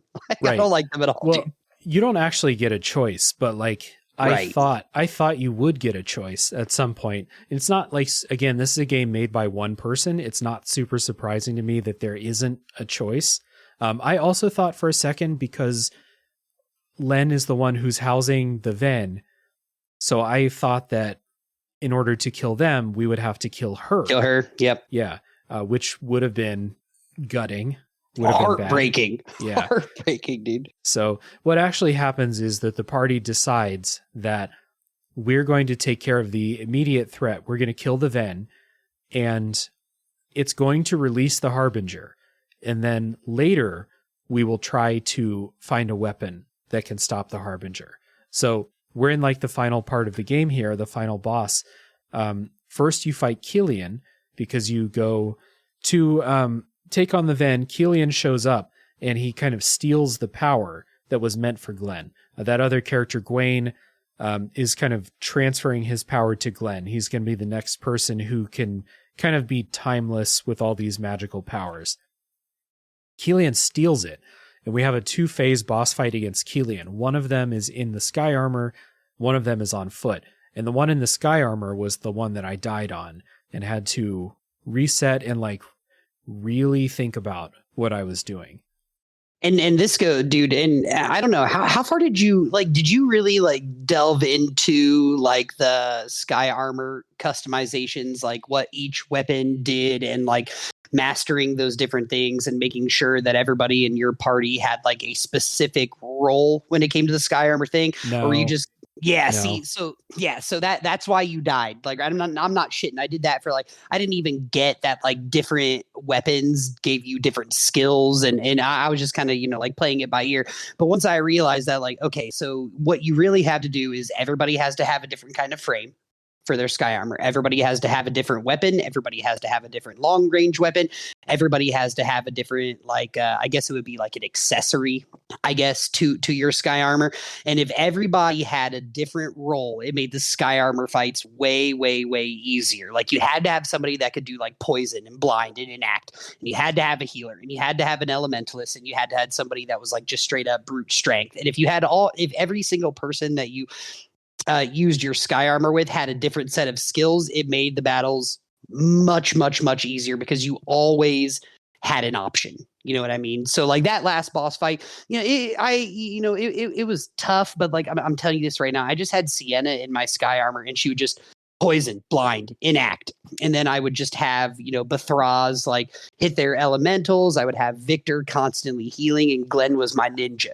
You know what I mean? So like if you kind of spaced it out like that, it's fine. But it's like Dave said, you don't need to win. But if you customize your sky armors and you pay attention to like their weapons and their accessories and their long ranges and their frames, you can build you can still build your team differently enough to where like even if you're presented with a challenge, you always have like an out, if that makes any sense. Well, I mean, like, I upgraded the sky armors. Whenever I got the opportunity to find new parts or something like that, I always did that. I always made sure they had the best equipment that I could find or buy.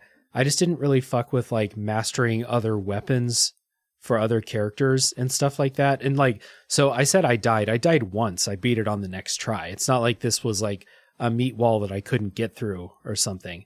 So I'm just kind of like... The sky armor combat's tricky. You really have to be more on top of things in that. And so it just took me a try to get it.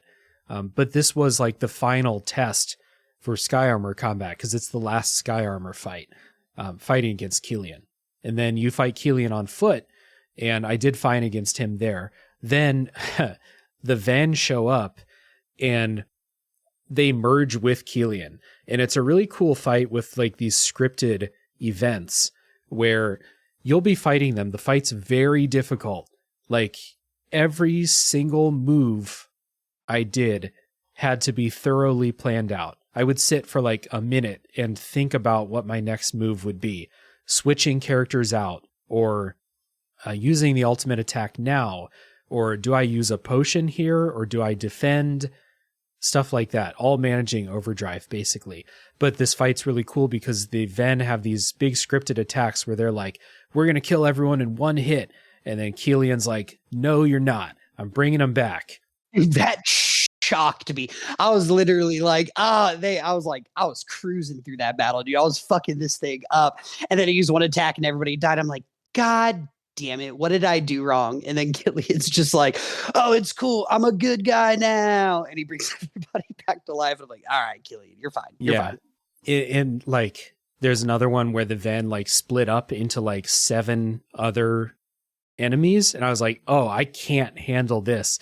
And Killian was like, no, you don't. He fucking just kills all of them. So like, because I had trouble killing one of those things, and then now there's 7 of them. I was like, dude, this is way harder than I am way over my head right here. But I do like the scripted Killian helping you thing, because they do put you in a situation where you're in the battle, where you're in that final battle where you're like, oh, I'm fucked. I have no way out of this.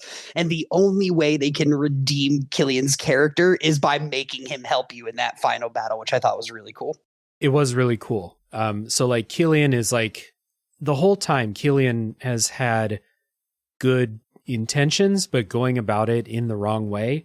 And so now he's finally like seeing the error in his ways. He's going to help you do what you need to do. So at the end, Killian's helping you out. The boss fight is still really, really hard. And like I said, it took a long time. Every single move I did, I had to plan and think through everything. It has multiple phases. I beat it on my first try, but I always felt like if I don't nail the next turn, I'm going to lose. So I have to do everything right. And I did do everything right. And it was really, really satisfying. I think it's a great final boss. Yeah, and it's the RPG rule, man. Like if you think it's over, you've got 2 more phases.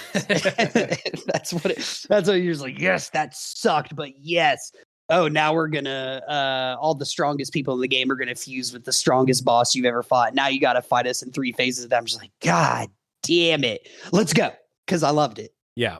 So, do you know who your final team was in this last fight? Oh yeah, dude. I'll tell you this. Like, so I always this was my 4. It was always Sienna in this order. I also ran around with Sienna. I made her my party leader because she was my favorite character. So like when I'm running around the map, I'm running around as Sienna with everybody following. So I had Sienna, Glenn, Victor, and Len. Pretty much the same character that I started the game with. But 2 super underrated fucking characters. Amalia, who was just so clutch in all of the hardest fights that I had in the game. Great character, 14-year-old girl with a dog, super fucking cool.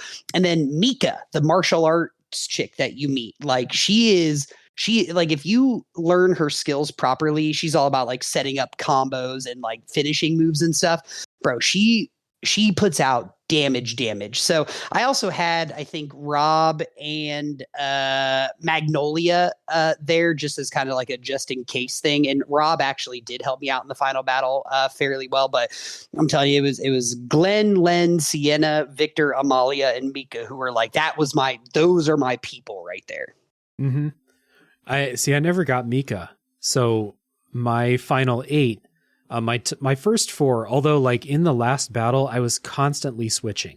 Yes, which is very, very cool. I'm glad they like almost force you to use your full party. Like it makes it feel like I'm not wasting my time going around and finding these people. But yeah, keep going. Sorry. Another quality of life thing, how like you can switch. You don't lose your turn when you switch, and it puts the overdrive cursor to the left. So that's really helpful.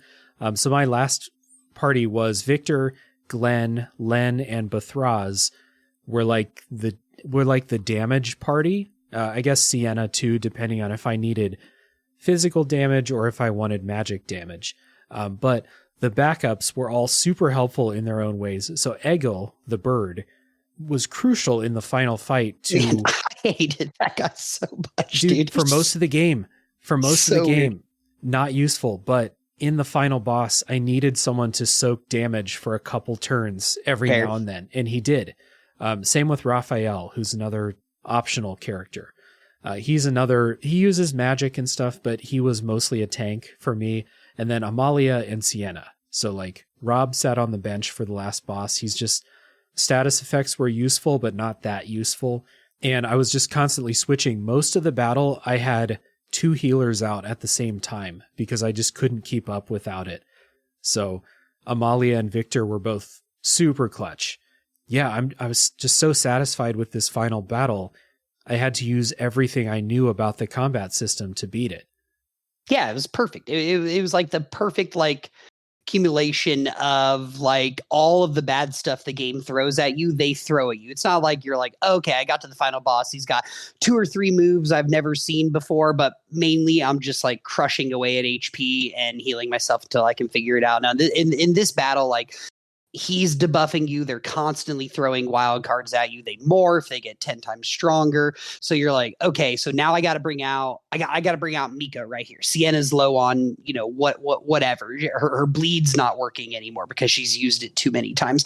I need to have like a little change because the fight is forcing you, like you said, to adapt to it, which is, I guess standard is the right word, but like I've never seen it like, presented to me like this. Like most final boss fights, again, I've been grinding all game. I'm level 99. I'm going to kill this thing no matter what. This is like one of the very few boss battles where I was like, okay, I really need to be smart about this, and I really need to utilize like my characters to their fullest extent to win. Yep, 100%. And not only that, there were a lot of turns where I had to like very carefully think about what to do, like not just like what skill to use or whether to switch character. It's literally like I need to defend.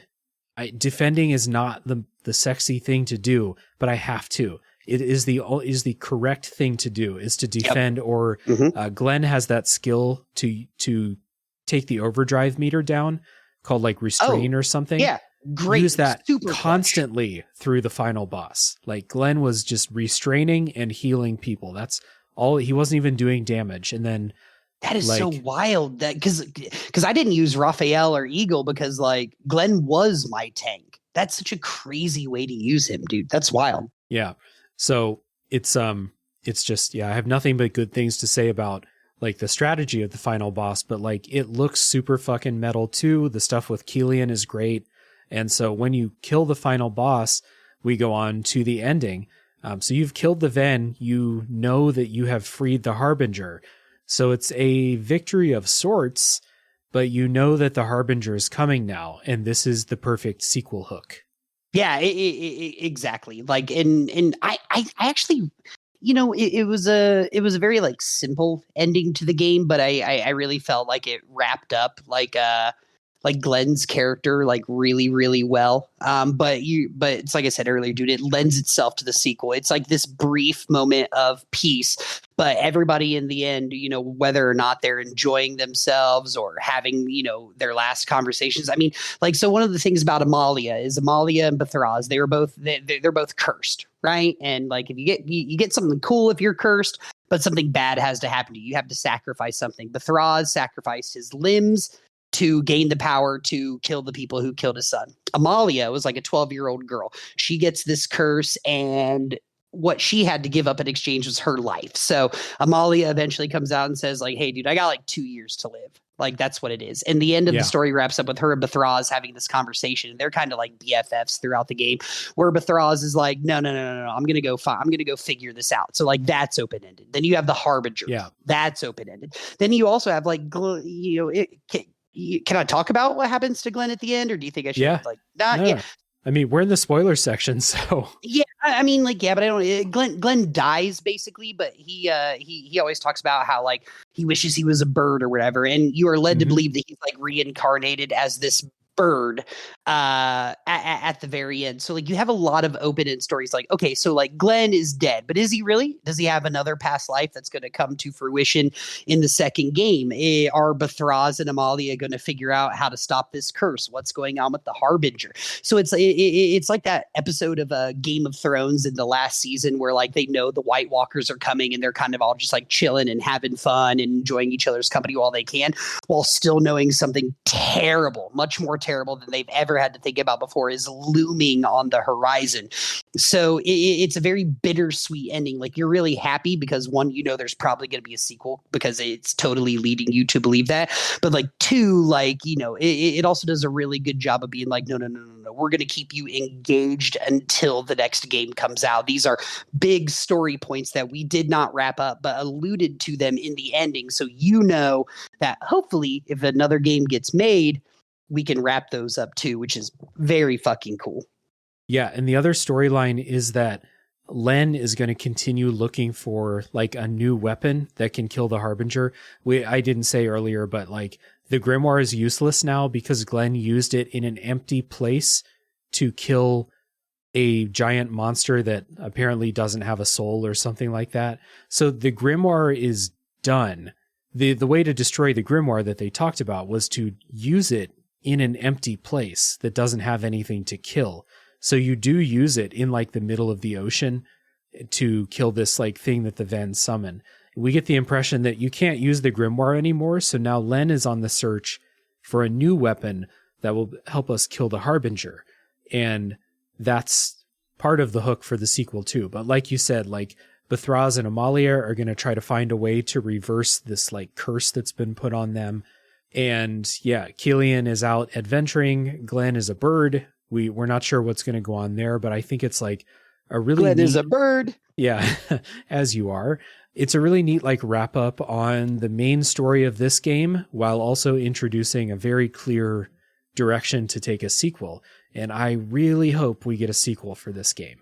Oh, dude, if there's not a sequel, I'm going to be like legitimately fucking pissed off because I had to live through Game of Thrones, dude. I had to live through the last 3 episodes of Star Wars. You cannot just leave me on this too, you know, like it has to be done someday. Well, the last season of Game of Thrones and the last 3 Star Wars movies are a good example where maybe we shouldn't have gotten a sequel, but the story in this game was so good, so well thought out. The characters were so likable that I have a really hard time thinking that like a sequel would just totally lose the plot and end up sucking. I have the utmost faith in this one German man who created this game. Me too, man. Me too. And you got to think like, with as much love and shit as he did actually put into this game, like, you have to think like it's not a coincidence that he left everything open ended. The plan has to be more. It has to be. Yep. And speaking of more, time to wrap this up. Aaron, thanks so much for coming on and talking Chained Echoes. Oh, yeah, dude. Can't wait to talk about bank heists tomorrow night, man. I always love being on this show, dude. Always have a lot of fun. I still have not been on an episode for a game that I hate yet. So, like, keep me posted so I can come play devil's advocate. Although I know that's not really your style. But I would like to come on here and make you mad every once in a while. Oh, well, we can find a game that you hate and we'll just come like rip it apart. Like two old friends would. Yep. So thanks again, dude. Thank you everybody for listening. We appreciate you. If you want to come talk about Chained Echoes in the Discord server, that would be very cool of you. We would love to have you. And again, thank you so much. Tune in next week for the next game to come out of the backlog.